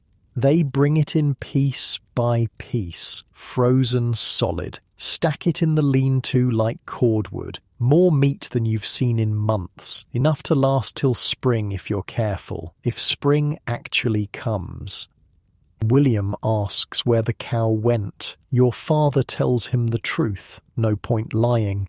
She died, but she's going to keep us alive. That's what cows do. They give us milk and meat and help us live. William accepts this. He's 7. Death makes sense at 7. It's just part of things. That night you have real stew, beef and a few wizened potatoes the Olsons traded for wheat. The smell makes your stomach cramp, makes your mouth water so much you have to swallow. You eat slow, savouring every bite. The The meat is tough, stringy, but it's protein, actual protein. Your body starts absorbing it immediately. You can almost feel it. James asks for seconds. There are seconds. Your mother gives him more, gives everyone more. Full. When's the last time you felt full? You can't remember, but tonight you're full, properly full. Your stomach actually feels satisfied. William falls asleep at the table, just face plants into his empty bowl, too full, too content, too exhausted to stay awake. Your father carries him to bed, tucks him in, stands there looking at him for a long minute. He's going to make it, your father says quietly. They're both going to make it. Your mother takes his hand. We all are. You hope she's right. The meat helps. The food helps. But hope? That's harder. Still, tonight you have full bellies. Tonight you have heat from burning a chair leg. Tonight you're alive. Tomorrow can worry about itself. You wake up to your mother singing, actual singing, a hymn from church, quiet, barely a whisper, but it's song. You haven't heard her sing since October. Didn't realize how much you missed it. What are you singing for? You ask. She turns, smiles, a real smile that reaches her eyes. It's March. We made it to March, Sarah. We're going to make it. 3 weeks pass. 3 weeks of eating beef carefully, of grinding wheat with stones, of burning furniture one piece at a time. 3 weeks of storms getting weaker, of calm days getting longer, of temperatures slowly climbing. It's still cold, still below zero most days. But the wind feels different, less angry, more tired. Winter is losing. You can feel it. In your bones, in the air, in the way the sun feels just slightly warmer on your face during the brief moments it appears. Mr. Hartley from the store makes an announcement. Someone spotted a crow, an actual living crow flying over town. People get excited. Crows mean spring. Crows mean the world is waking up. Crows mean you might actually survive this. You don't see the crow yourself, but you believe it exists. You need to believe it exists. Your father takes inventory, counts what's left. Beef for maybe 3 more weeks, wheat for 1 week, hay for 2 days, furniture enough to burn for maybe a week if you're careful. We're cutting it close, he says. Close. That's an understatement. You're running on fumes, on hope, on pure stubbornness. But you're still running, still here, still breathing. That has to count for something. Late March brings rain, not snow, rain. Cold rain that freezes on contact, but rain. You stand at the door and watch it fall, actual liquid water from the sky. The sound it makes is different than snow, sharper, clearer. It's changing, your father says. Winter's breaking. You want to believe him, and part of you does. The part that survived this far. The part that refuses to quit. Rain means warmth is coming. Rain means spring is real. Rain means maybe, just maybe, you're going to make it through this. You close your eyes and listen to the rain. Let yourself hope. Just a little. Just enough. Because that's all you need. Just enough hope to make it 1 more day, 1 more week, 1 more month, till spring, till trains, till life begins again. April 1st is warm. Actually warm. Above freezing. Water dripping everywhere. Snow melting in the sun. You want to believe it. Want to trust that this is real. That winter's finally done. Your father knows better. Don't get your hopes up. There'll be more storms. He's right. Of course he's right. But you hate him for saying it anyway. Hate that he can't just let you have this one good day. You go outside without your coat, just your shawl. The air feels soft, almost gentle. The sun is bright, painfully bright after months of grey. You close your eyes and turn your face up. Let the sun hit your skin. Feel warmth, actual warmth, not stove warmth, not body heat warmth, sun warmth. It makes you want to cry, makes you remember what being alive feels like, what living is supposed to be. Margaret comes out of her shanty, sees you standing there, walks over. You stand together in the sun, not talking, just existing in warmth, in light, in something that isn't cold and dark and terrible. "Do you think it's over?" she asks. "No, me neither, but you stand there anyway, soaking it up, banking warmth like you can save it for later, store it in your bones. The warm spell lasts 2 days, 2 glorious days of melting snow and dripping eaves and mud appearing where there was only ice. Then the temperature drops. Another blizzard rolls in, because of course it does. Your father doesn't say 'I told you so', doesn't have to. His face says it for him. The storm is smaller, weaker, only dumps 6 inches instead of 2 feet, only lasts a day instead of 3, but it's still a storm, still a reminder that winter isn't done with you yet, won't be done until it's good and ready. The beef is running out, your mother rations it down to nothing, an ounce per person per day, just enough to taste, just enough to remember what meat is. The wheat is gone, completely gone. You ground the last handful 3 days ago, made bread so small it was more like crackers. Now there's nothing, no wheat, no flour, no grain of any kind. Your family stares at empty shelves, empty bins, empty everything. "What do we eat?" William asks. Simple question, horrible question. Your mother doesn't answer right away, just stands there looking at nothing, thinking. "We'll find something," she says finally.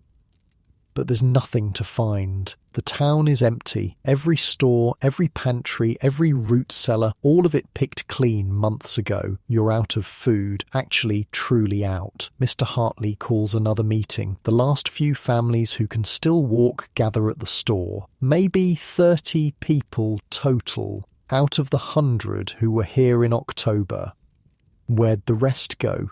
Some left, tried to walk east, some died, froze or starved or just gave up. Some are in their shanties too weak to come, too far gone to care. Mr. Hartley looks like death, grey skin, sunken eyes, shaking hands. "We're out," he says. No preamble, no gentle lead-in, just the truth. "The store is empty. I've got nothing left to sell." Silence. What is there to say? "What about the trains?" someone asks, voice cracking, desperate. "I sent word to Huron 2 weeks ago. No response. Lines might still be down. So we just wait. We just starve and wait? I don't know what else to do." Nobody does. That's the problem. Nobody knows what to do when you've done everything, and it's still not enough. You walk home in a daze. Your father is quiet. Too quiet. Your mother keeps her face blank, neutral, but you can see the fear underneath. That night you eat nothing. There's nothing to eat. You go to bed hungry, wake up hungry, stay hungry. It's a different kind of hungry now, not the stomach-cramping hungry of before. This is deeper, cellular, your body eating itself, breaking down muscle for energy, shutting down anything non-essential. You sleep most of the time, so does James, so does William. Sleep conserves energy, sleep makes time pass, sleep makes you forget how hungry you are. Your mother won't sleep. She sits by the window, watching, waiting. For what? You don't know. Maybe trains, maybe spring, maybe a miracle. Your father paces, wears a path in the floor, trying to think, trying to find a solution. There isn't one, but he keeps trying. 3 days of nothing. 3 days of water and sleep and waiting to die. You're too weak to grind even if you had wheat. Too weak to twist hay even if it mattered. Too weak to do much besides lie there and breathe. This is it, you think. This is how it ends. Not with a storm, not with cold, just with running out. just with time catching up. On the fourth day, Mr. Henderson brings news. He heard something, maybe. Hard to tell, but he thinks he heard a whistle. A train whistle? Your father asks. I don't know, maybe, or maybe I'm going crazy. Going crazy is a real possibility. Starvation does that, makes you hear things, see things, believe things that aren't real.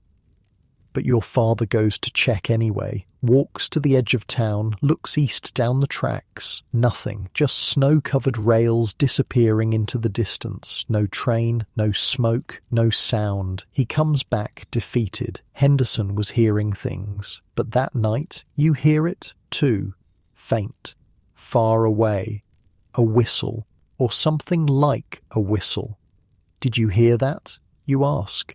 Hear what?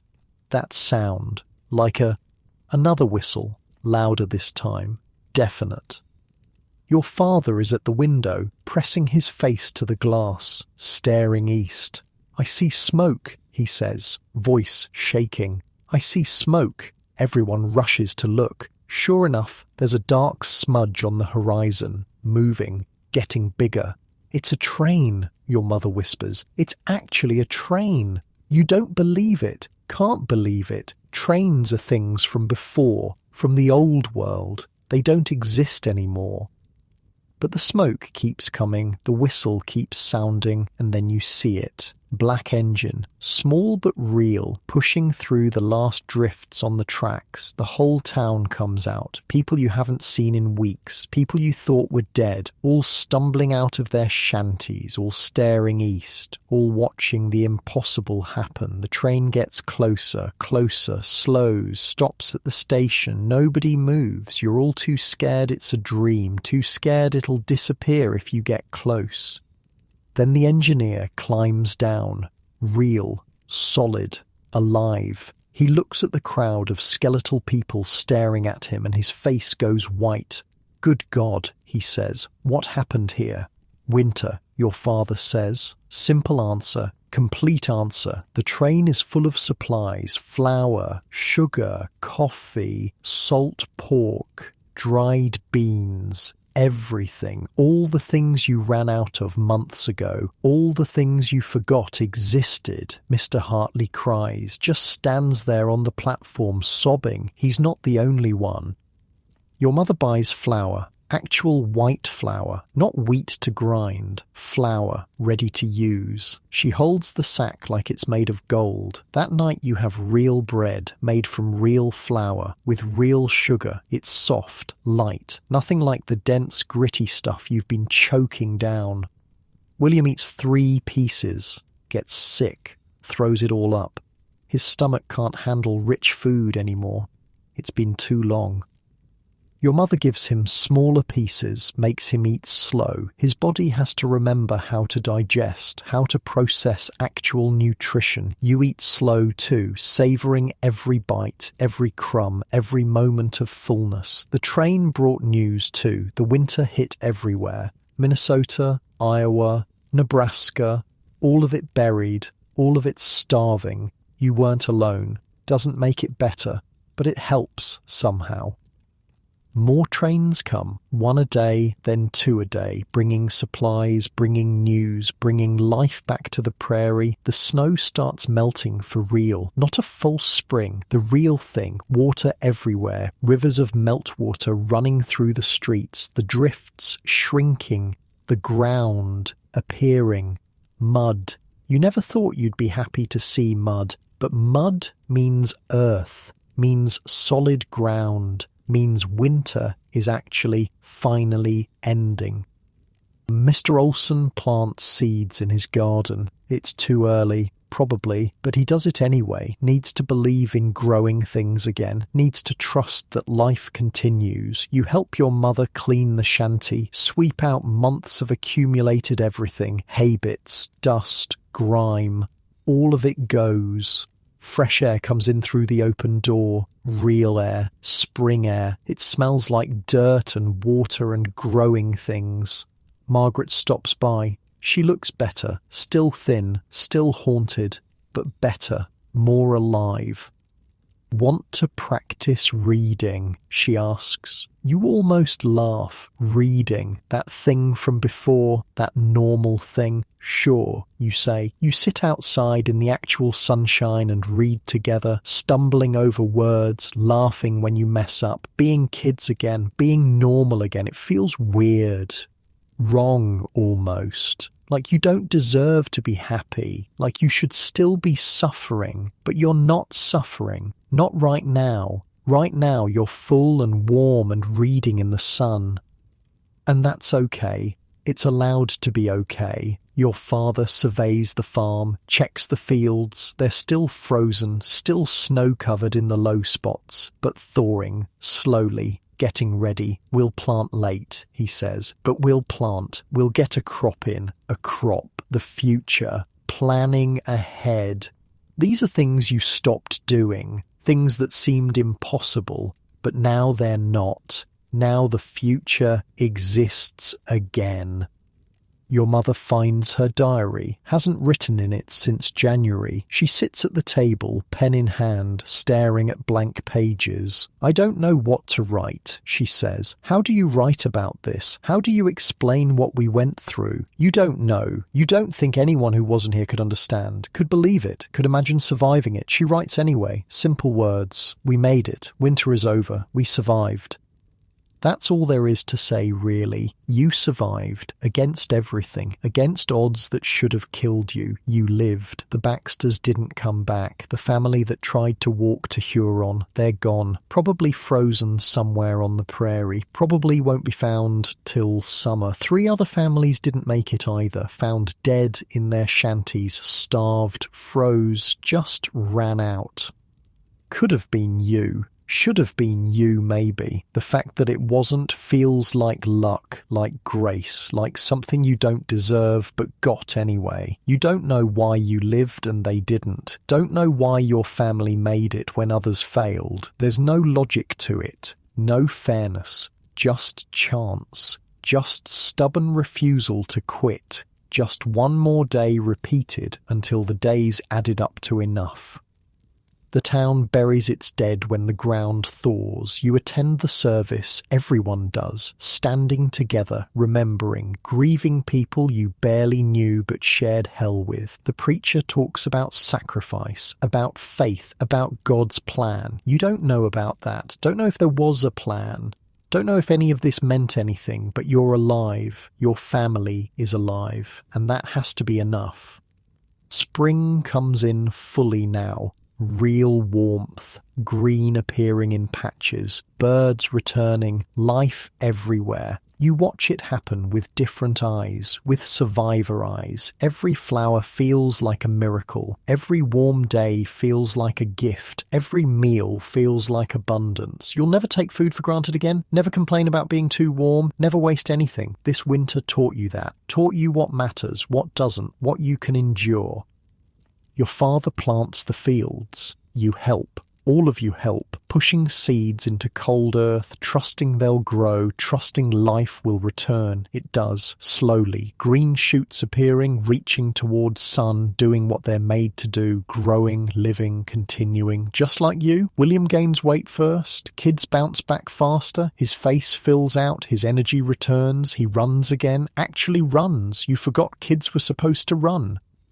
James takes longer. He's quiet, still, changed. You recognize that in him because you feel it in yourself. Something shifted, something broke and healed wrong. You're not the same girl from October. That girl is gone, dead in the snow somewhere. This new version of you is harder, colder, less likely to trust that things will be okay. Because they weren't okay. They were terrible. And being okay now doesn't erase that. Your mother notices, catches you staring at nothing, at the space where winter was. Sarah, she says gently, it's over. You can let it go. Can you? You're not sure. The winter lives in your bones now, in your dreams, in the way you hoard food. Save every scrap. Panic when supplies run low. Normal people don't do that. Normal people trust there'll be more. Trust the trains will run. Trust winter won't last forever. You can't trust that anymore. You know better now. but you're trying. That's something. You're trying to be normal, trying to remember how to laugh, how to hope, how to believe in tomorrow. It's hard work, harder than grinding wheat, harder than twisting hay. This work of becoming human again after surviving like an animal. Margaret understands. You talk about it sometimes, sitting in the sun, trying to find words for what you went through, what it did to you. I still wake up cold, she says, even when it's warm. My body doesn't believe it yet. You nod. You do the same thing. Check the supplies every day. Count the flour. Make sure it's real. Make sure it's still there. Your mother says it'll fade. The fear, the trauma, says time heals. Maybe she's right, you hope she's right, but right now it's still so fresh, so raw. The town celebrates, throws a party, first one since October, music, dancing, food, actual abundance of food. You eat until you're sick, can't help it, can't stop. Your body still thinks this is the last meal, still operates on famine logic, but you're surrounded by people who understand, who are doing the same thing, who know what it means to be hungry, to be scared, to barely survive. You're not alone in this. That helps, knowing everyone's carrying the same weight, same memories, same scars. The preacher gives thanks. Thanks God for deliverance, for spring, for survival. People cry during the prayer, release months of held-in fear, held-in grief, held-in everything. You cry too. Let it out. Let the winter go, or try to anyway. Your father stands up, raises his glass. To the long winter, he says, may we never see its like again. Here, here, everyone echoes. You drink water, not wine. But it feels ceremonial anyway, feels like marking an ending, a transition, a survival. Unlike your warm bed right now, your full stomach, your safe home, where winter is just weather, where survival is guaranteed, where suffering like this seems impossible, where you can rest, where you can let go, where you can finally sleep. Late April and the world looks wrong, too green, too loud, too alive, birds everywhere, singing, chirping, making racket. You forgot how noisy spring is, how much sound living things make. It hurts your ears, makes you want to hide inside where it's quiet, where the world makes sense. But you don't hide. You force yourself outside, force yourself to adjust, to remember that noise means life, that life is good, even when it doesn't feel good. The fields are mud, deep, sucking mud that grabs your boots. Your father loves it. Stands in the middle of his plot, just grinning at the mess. Good mud, he says, means the ground's ready, means we can plant. Planting, the thing you do when you believe in harvest, when you trust there'll be a next year, when you think beyond today. You've stopped thinking that way. Winter taught you different, taught you that tomorrow isn't guaranteed, that planning ahead is a luxury. But your father plans anyway, marks out rows, decides what goes where, corn here, wheat there, like it's normal, like last winter didn't happen. Maybe that's how you survive. You pretend it didn't change everything. You act normal until normal becomes real again. The town's different though, smaller, quieter. 30 families left out of the 100 who came west. Some died, some left, some just disappeared during the winter, and nobody knows what happened. Nobody asks too hard. The answers are all bad. The empty shanties stand like tombstones. Nobody moves into them. Nobody wants to. They're haunted, not by ghosts, by memories, by suffering. Eventually someone will tear them down. Use the wood, waste not, want not. But for now they just sit there, reminding everyone, bearing witness. You walk past the Henderson place. They made it. All of them. Even baby Mary. She's bigger now, sitting up, smiling. No memory of the winter that almost killed her. Lucky, to be too young to remember, to not carry this forward. Mrs. Henderson waves from the doorway, invites you in for tea. Actual tea from the store with sugar. You sit at her table, drink from a real cup, eat a cookie like it's nothing, like food is just food and not a miracle. She talks about normal things, the garden, the weather, her plans for summer. You half listen, trying to care, trying to engage. But part of you is still back there, still in the dark shanty, still grinding wheat with bloody hands, still waiting for the next storm. Sarah, Mrs. Henderson's looking at you, concerned. Are you all right? Yeah, sorry, just tired. She nods, understands everyone's tired. Tired in a way that sleep doesn't fix. Soul tired, bone tired, survivor tired. It'll get easier, she says. That's what I keep telling myself anyway. You hope she's right. The store is full now, shelves packed with things, flour, sugar, coffee, canned goods, all the stuff that was empty for months. You stand in front of the flour sacks and just stare. 20 different kinds, white flour, wheat flour, corn flour, rye flour, all of it right there, available, buyable. Your mother buys 3 sacks. You know you don't need 3, you've got 2 at home already, but she buys them anyway. Can't help it, can't stop the hoarding instinct.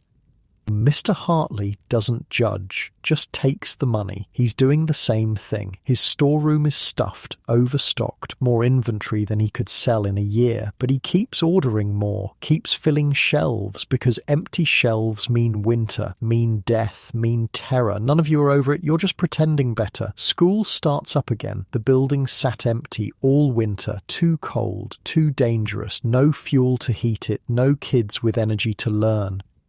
Now the teacher rings the bell. 15 kids show up. Used to be 40, but 15 is something. 15 means continuation, means future. You sit at your old desk, pull out the slate, try to remember long division. Can't. Your brain is mush. Months of survival mode turned everything else off. The teacher is patient. Starts simple. Basic arithmetic. Reading practice. Things you knew cold in October. Things you've forgotten. Margaret sits next to you. She's forgotten too. You struggle through lessons together, making mistakes, laughing about it, pretending it's funny and not terrifying, because it is terrifying how much you lost, how much winter took, not just food and warmth, but knowledge, skills, parts of yourself you didn't know could disappear. At recess you play games, or try to. Your body doesn't remember how. Running feels wrong, jumping feels dangerous, fun feels impossible. The little kids adapt faster. They're already screaming and chasing, already being kids again. But the older ones, you all stand around, awkward, changed. We should do something, Margaret says. Like what? I don't know. Something fun, something normal. So you try. You organise a game of tag. Make yourself run. Make yourself laugh when you're caught. Make yourself be 14 again instead of whatever the winter turned you into.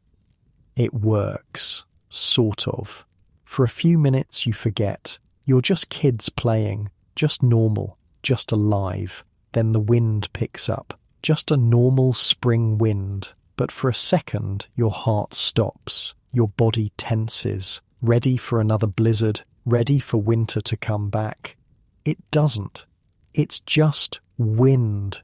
Warm wind. Safe wind. But your body doesn't trust it. Your body remembers. Everyone stopped at the same time. All the older kids frozen, waiting, bracing. The little kids don't notice. They keep playing, keep being normal, and you all pretend that pause didn't happen, that you're not still scared, that winter really is over. Sunday brings church, first service since March. The church building survived, barely. Roof leaked. Pews got wet. But it's standing. It's usable. The whole town comes. Even people who never attended before. Everyone needs this. Needs community, needs to be together, needs to acknowledge what happened. The preacher talks about Job, about suffering, about faith tested, about endurance rewarded. You try to listen, try to find meaning, try to believe there was a reason. You can't. It just feels random, cruel, like winter happened because winter happens. Not because God wanted to teach you something, not because you needed to learn endurance, just because, just bad luck, just being in the wrong place at the wrong time. But you don't say that. You bow your head during prayer. You sing the hymns. You participate because that's what you do. That's how community works. After service, people gather outside, talk, share stories, compare scars. Everyone's got them, physical and otherwise. Almanzo is there. Cap Garland too. The boys who walked through hell to get wheat. They're heroes now. People buy them drinks. Thank them, treat them special. They don't seem comfortable with it. They just did what needed doing, same as everyone else. Surviving wasn't heroic, it was just necessary. But people need heroes, need to believe some of it mattered, some of it was noble. So Almanzo and Cap smile and accept the praise and probably wish everyone would shut up about it. You understand, you don't want to talk about winter either, don't want to relive it, don't want it to be the thing that defines you forever. But it does define you. Will always define you. You're a long winter survivor now. That's your identity, your badge, your scar, whether you want it or not. May arrives gentle, warm days, cool nights, perfect growing weather. The fields turn green, tiny shoots pushing up through mud. Reaching for sun, your father checks them every day, counts them like money. These shoots are next year's food, next year's income, next year's survival. He's obsessive about it, pulls weeds by hand, guards against birds, watches the sky for frost because you can't trust anything anymore, can't assume the world will cooperate. Winter taught you that. The world doesn't care. The world will kill you without thinking twice. You survive by being smarter, more careful, more paranoid. Your mother plants a garden, tomatoes, beans, carrots, things that grow fast, things you can eat by summer. She tends it like a baby. Waters it, talks to it, begs it to grow. William helps. He's good at it, gentle with the tiny plants, patient. He kneels in the dirt for hours, moving slow, being careful. The garden responds, grows, thrives, like it never doubted, like winter was nothing, just a pause, just waiting. You wish you could be like that, just bounce back, just grow, just continue like nothing happened, but you're not a plant, you're a person, and people carry things, remember things, break in ways that don't heal clean. The town organises a dance, first social event since October, everyone dresses up, well, as dressed up as you can get when you burned half your clothes for fuel. You wear your best dress. It's too big now, hangs loose. You've lost weight you can't gain back. Your body doesn't trust abundance yet. Still holds on to every calorie. Still operates on famine mode. The music starts. Fiddles, a guitar, someone playing spoons. It sounds happy. Sounds like before. Like the old world where people danced and laughed and didn't think about dying. Couples dance, your parents dance, they look good together, happy, like winter didn't age them 20 years, like they're still the people they were. Maybe they are, maybe you're the only one who can't go back, who can't pretend, who can't forget. A boy asks you to dance, you don't know his name, he's new, came in on the train, didn't live through winter here, doesn't know, doesn't understand. You say no, can't imagine dancing, can't imagine being that carefree, that light, that normal. He looks hurt, confused, moves on to ask Margaret. She says yes. They dance. She smiles. She's healing faster than you, or hiding it better. Hard to tell. You sit against the wall and watch. Feel separate. Feel broken. Feel like you're on the outside of life looking in. Like you died last winter and nobody noticed. Like you're a ghost at your own survival. Your mother sits next to you. Takes your hand, doesn't say anything, just sits, just holds your hand, just is there. It helps, not much, but some, enough. The dance ends late, people stumble home happy, Tired but good tired, fun tired, normal tired. You're just tired, the regular kind, the kind that won't go away. You lie in your real bed, the one you didn't burn, in your room that's not freezing, under blankets that are enough, with a full stomach, with safety, with everything you needed last winter and didn't have. And you cry. Hard, ugly crying, sobbing into your pillow so nobody hears, crying for the girl you were, the innocence you lost, the fear you can't shake, the trust you can't rebuild, crying because you survived, because you're here, because you made it. And somehow, that's the hardest part. Living with having survived, carrying that forward, being the person who knows what humans can endure.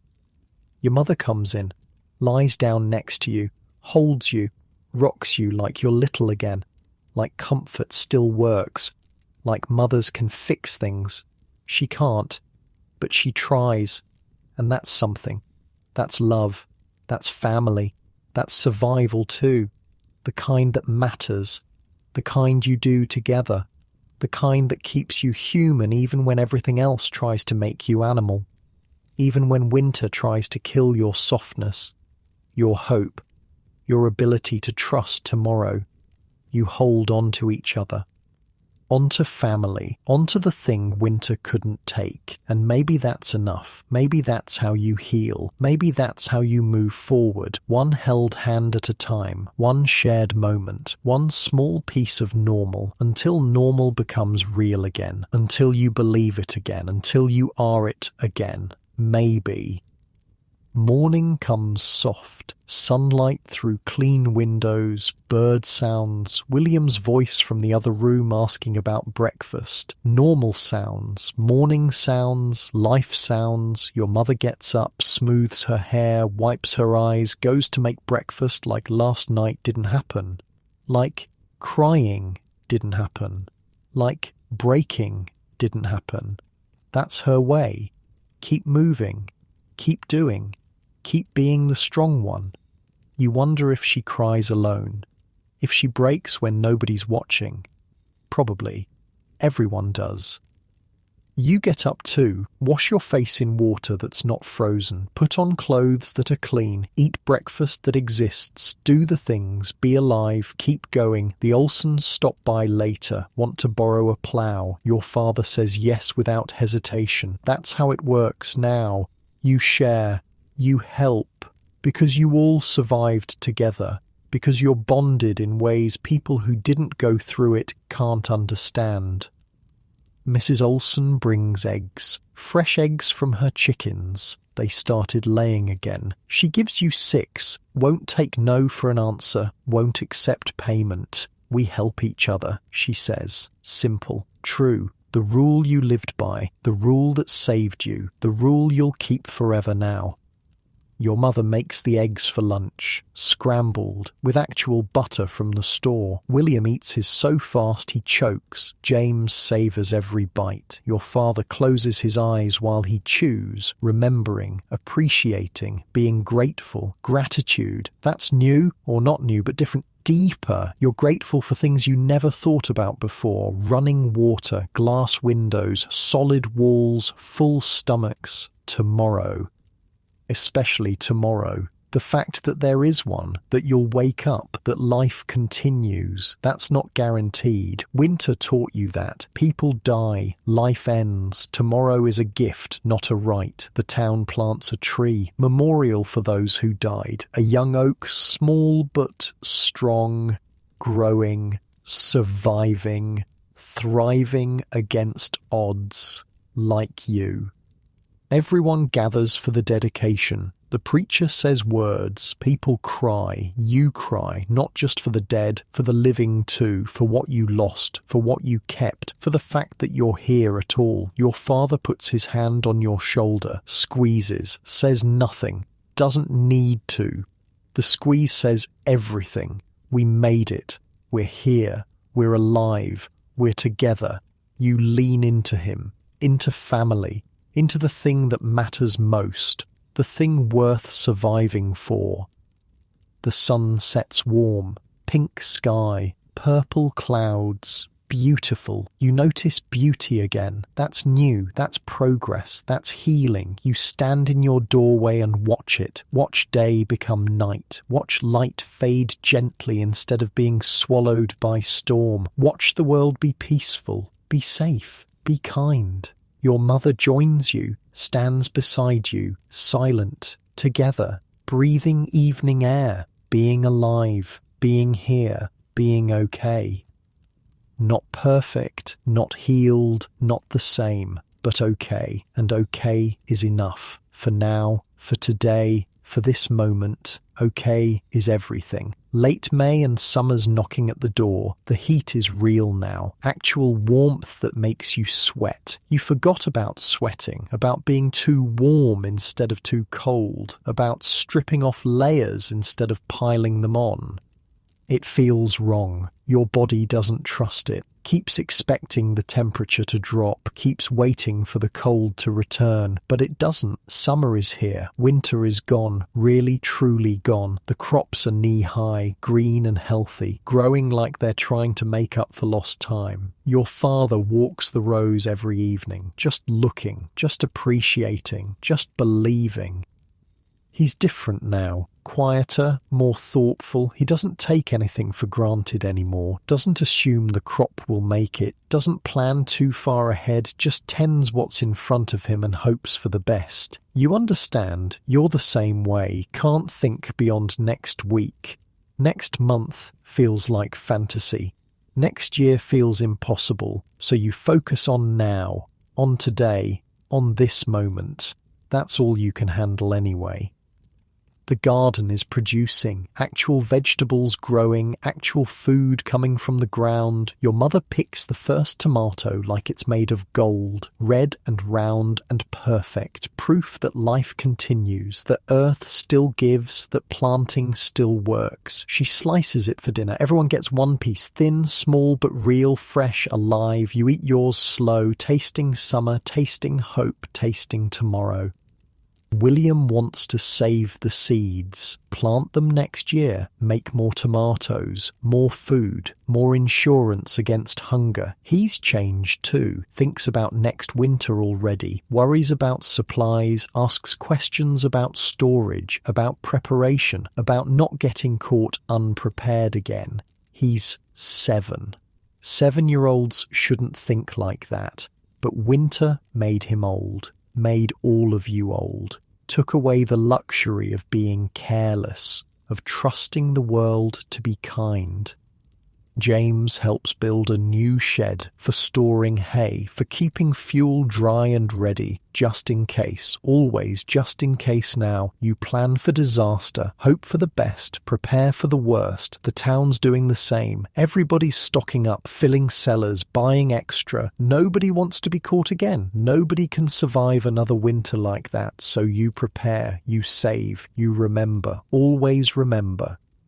Margaret's family is leaving, moving back east, to Minnesota, to family, to places where winter doesn't try to kill you. You don't blame them. Part of you wants to leave too, wants to run from this place, from the memories, from the ghost of what happened. But another part of you can't leave, can't abandon the place you survived, the place that tested you and didn't break you. There's something here now, something earned, something bought with suffering. You belong here in a way you wouldn't if you'd never faced winter, if you'd never stared death down and refused to blink. This prairie is yours. You paid for it in blood and tears and fear. It's yours, so you stay. You say goodbye to Margaret at the station. The train that brought supplies, the train that saved you.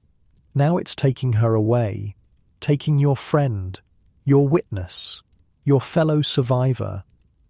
You hug, don't say much. What is there to say? We survived, we made it, good luck out there. All of it feels too small, too insignificant, too unable to capture what you shared. Write me, she says. I will. You probably won't. She probably won't either. Some things are too big for letters, too heavy to carry across distance. You'll always have winter, but you'll have it separately now, alone. The train pulls away. You watch it go. Watch Margaret disappear. Watch another piece of winter leave. Another connection break. You're okay with it. Need it maybe. Need to stop defining yourself by what happened. Stop being the girl who survived. Start being the girl who lives. Hard to do, but necessary. School lets out for summer. You passed, barely, but you passed. The teacher understands, gives everyone grace. How do you fail kids who survived the unsurvivable? How do you mark them down for missing lessons when they were busy staying alive? You can't. So she doesn't. You all move forward, ready or not, knowing what you know, carrying what you carry. Your father finishes planting, every field full, every inch used, maximum crop, maximum insurance. He's betting everything on harvest, on autumn being kind, on winter waiting its turn. You hope he's right, hope the gamble pays off, hope the world cooperates. But hope is fragile now, easily broken, carefully guarded. The 4th of July brings celebration, fireworks, food, games, the whole town gathering for something other than survival, for joy, for community, for being alive. You attend, participate, try to feel festive. It works sometimes. For moments you forget, you laugh at something, enjoy the food, watch fireworks light up the sky, feel normal. Then it passes, the weight returns, the awareness, the knowledge that happiness is temporary, that winter always comes back, that suffering is just waiting for its turn. But you're learning to live with that, to hold both things, the joy and the fear, the present and the past, the hope and the trauma, all of it together, all of it true. Your mother teaches you to can vegetables, preserve food for winter, store up, prepare, be ready. You spend July putting up jars, hundreds of them, tomatoes, beans, pickles, everything. It's tedious work, hot work, uncomfortable work, but you do it without complaint, because next winter you'll eat these vegetables, you'll open these jars, you'll be grateful you did the work. Next winter, you can think about it now without panicking, without freezing up. It's just a season, just weather, just something to prepare for, not a monster, not a death sentence, just winter, progress. That's progress. August comes hot and dry. The crops need rain. Your father watches the sky, prays for clouds, worries about drought, about losing the harvest, about next year's food. But rain comes, just enough, just when needed. The crops survive, keep growing, keep thriving, keep promising harvest, keep offering hope. You start to believe, just a little, that maybe things will be okay, that maybe you've paid your dues, that maybe the world will be kind for a while, let you breathe, let you recover, let you heal, maybe. One evening you walk out to the fields, stand among the corn, tall enough now to hide you, green and alive and rustling in the breeze. You close your eyes and listen to life, to growth, to the sound of things being okay. Your father joins you, doesn't say anything, just stands there with you, both of you surrounded by proof that you survived, that you made it, that winter didn't win. I'm proud of you, he says finally. For what? For being strong, for not giving up, for getting through it. You don't feel strong, you feel broken, patched together, barely holding on, but you don't say that. We all got through it, you say instead. Yeah, we did. He puts his arm around your shoulders. You lean into him, into family, into the thing that kept you alive, the reason you survived, the why behind the how. Walking back to the shanty, the sun sets orange and gold, beautiful, peaceful, safe. The kind of sunset that promises tomorrow, that guarantees continuation, that says life goes on. You believe it, finally. After months of doubt, of fear, of waiting for the other shoe to drop, you believe tomorrow will come, that you'll be there to see it, that life continues. Your mother is making dinner when you get home, real dinner, meat and vegetables and bread, abundance, normalcy, life. The smell makes your stomach growl, makes your mouth water, makes you grateful. You set the table. William and James wash up. Your father sits down. Everyone gathers, together, alive, here. The 5 of you who started this journey. The 5 who made it through. Not everyone did. You know that. Remember that. Honor that. But you're allowed to be grateful anyway. Allowed to celebrate survival. Allowed to be happy you're here. Your father says grace. Thanks God for the food. For the family. For making it through. His voice cracks on that last part. Your mother takes his hand. You all bow your heads. Share the moment. The gratitude. The relief. The love. Dinner is good. Simple but good. You eat and talk and laugh. Actually laugh. At something William says. At James's terrible joke. At normal things. Silly things, living things. It feels right, feels like healing, feels like the beginning of after, the start of whatever comes next, the first page of a new chapter. After dishes, you sit outside, the air is warm, soft, gentle, lightning bugs blink in the dark, stars come out one by one. The world is peaceful, beautiful, kind. You could never have imagined this in January, could never have pictured being okay, being happy, being anything other than cold and scared and desperate. But here you are, on the other side, alive, okay, better than okay. Sarah, your mother says softly, time for bed. Bed. Your real bed. In your warm room, with full stomach and safe walls and tomorrow waiting. Bed sounds perfect, sounds like everything, sounds like the reward for making it through. You hug your parents goodnight, ruffle William's hair, punch James's arm gently, do the things, the normal things, the things that mean family, that mean love, that mean home. In your room, you change into your nightgown, brush your hair, look out the window at the stars, at the prairie stretching endless under moonlight, at the place that almost killed you, the place you survived, the place that's home. You made it. Through the long winter, through the impossible, through the unsurvivable. You're here, you're alive, you're okay, and that's everything. That's the whole story. That's all that matters. Tomorrow the sun will rise, the crops will grow, life will continue. You'll wake up and do it all again, live another day, make another choice, take another step forward. That's survival. That's what you learned. That's what winter taught you. One day at a time, one moment at a time, one breath at a time. You survive by surviving, by refusing to quit, by holding on when letting go seems easier, by choosing tomorrow even when today is hell. You did that. You chose. You held on. You survived, and now you get to live. Really live, not just exist, not just endure, but actually live with joy and hope and belief in tomorrow. That's your reward. That's what you earned. That's what winter couldn't take. You climb into bed, pull up the blankets, close your eyes, let the day go, let the weight settle, let yourself drift towards sleep. Real sleep, safe sleep, the kind that restores instead of just passing time. Your breathing slows, your body relaxes, the tension you've carried for months finally releases. You're safe, you're warm, you're home, you're alive, and that's enough. That's everything. That's the whole point.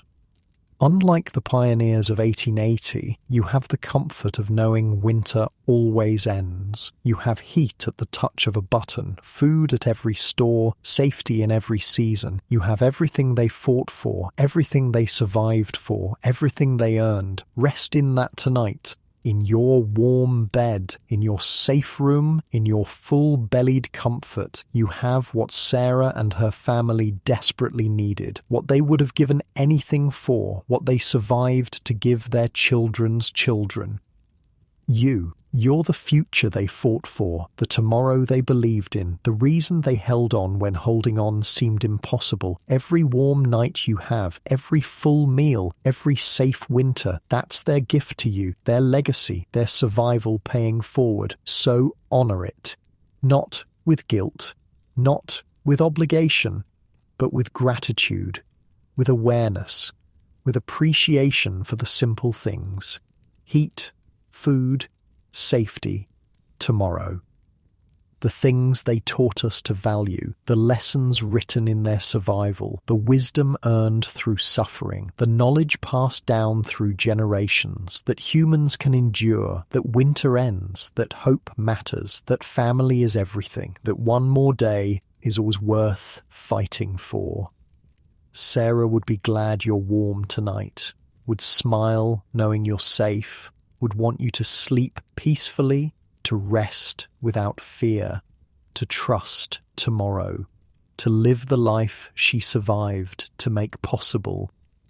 So do that for her, for all of them, for the pioneers who faced impossible winters and refused to quit, who ground wheat till their hands bled, who burned their furniture to stay warm, who shared their last food with neighbours, who survived together or not at all. They made it through months that should have killed them, through cold that broke thermometers, through hunger that hollowed them out, through fear that never stopped. They made it, and because they did, you're here, safe, warm, alive. That's the story. That's what matters. Not just that they survived, but that you get to live, really live, without that kind of fear, without that level of desperation, without wondering if you'll see spring. You get to just be, just sleep, just rest, just drift away peacefully. That's their gift. That's what they earned for you. That's the whole point of survival, to make life possible for whoever comes next. So sleep now, deep and peaceful. Let the story settle. Let the long winter become a memory, a reminder, a lesson, but not a fear, not a threat, just history, just something that happened, just proof that humans endure. Your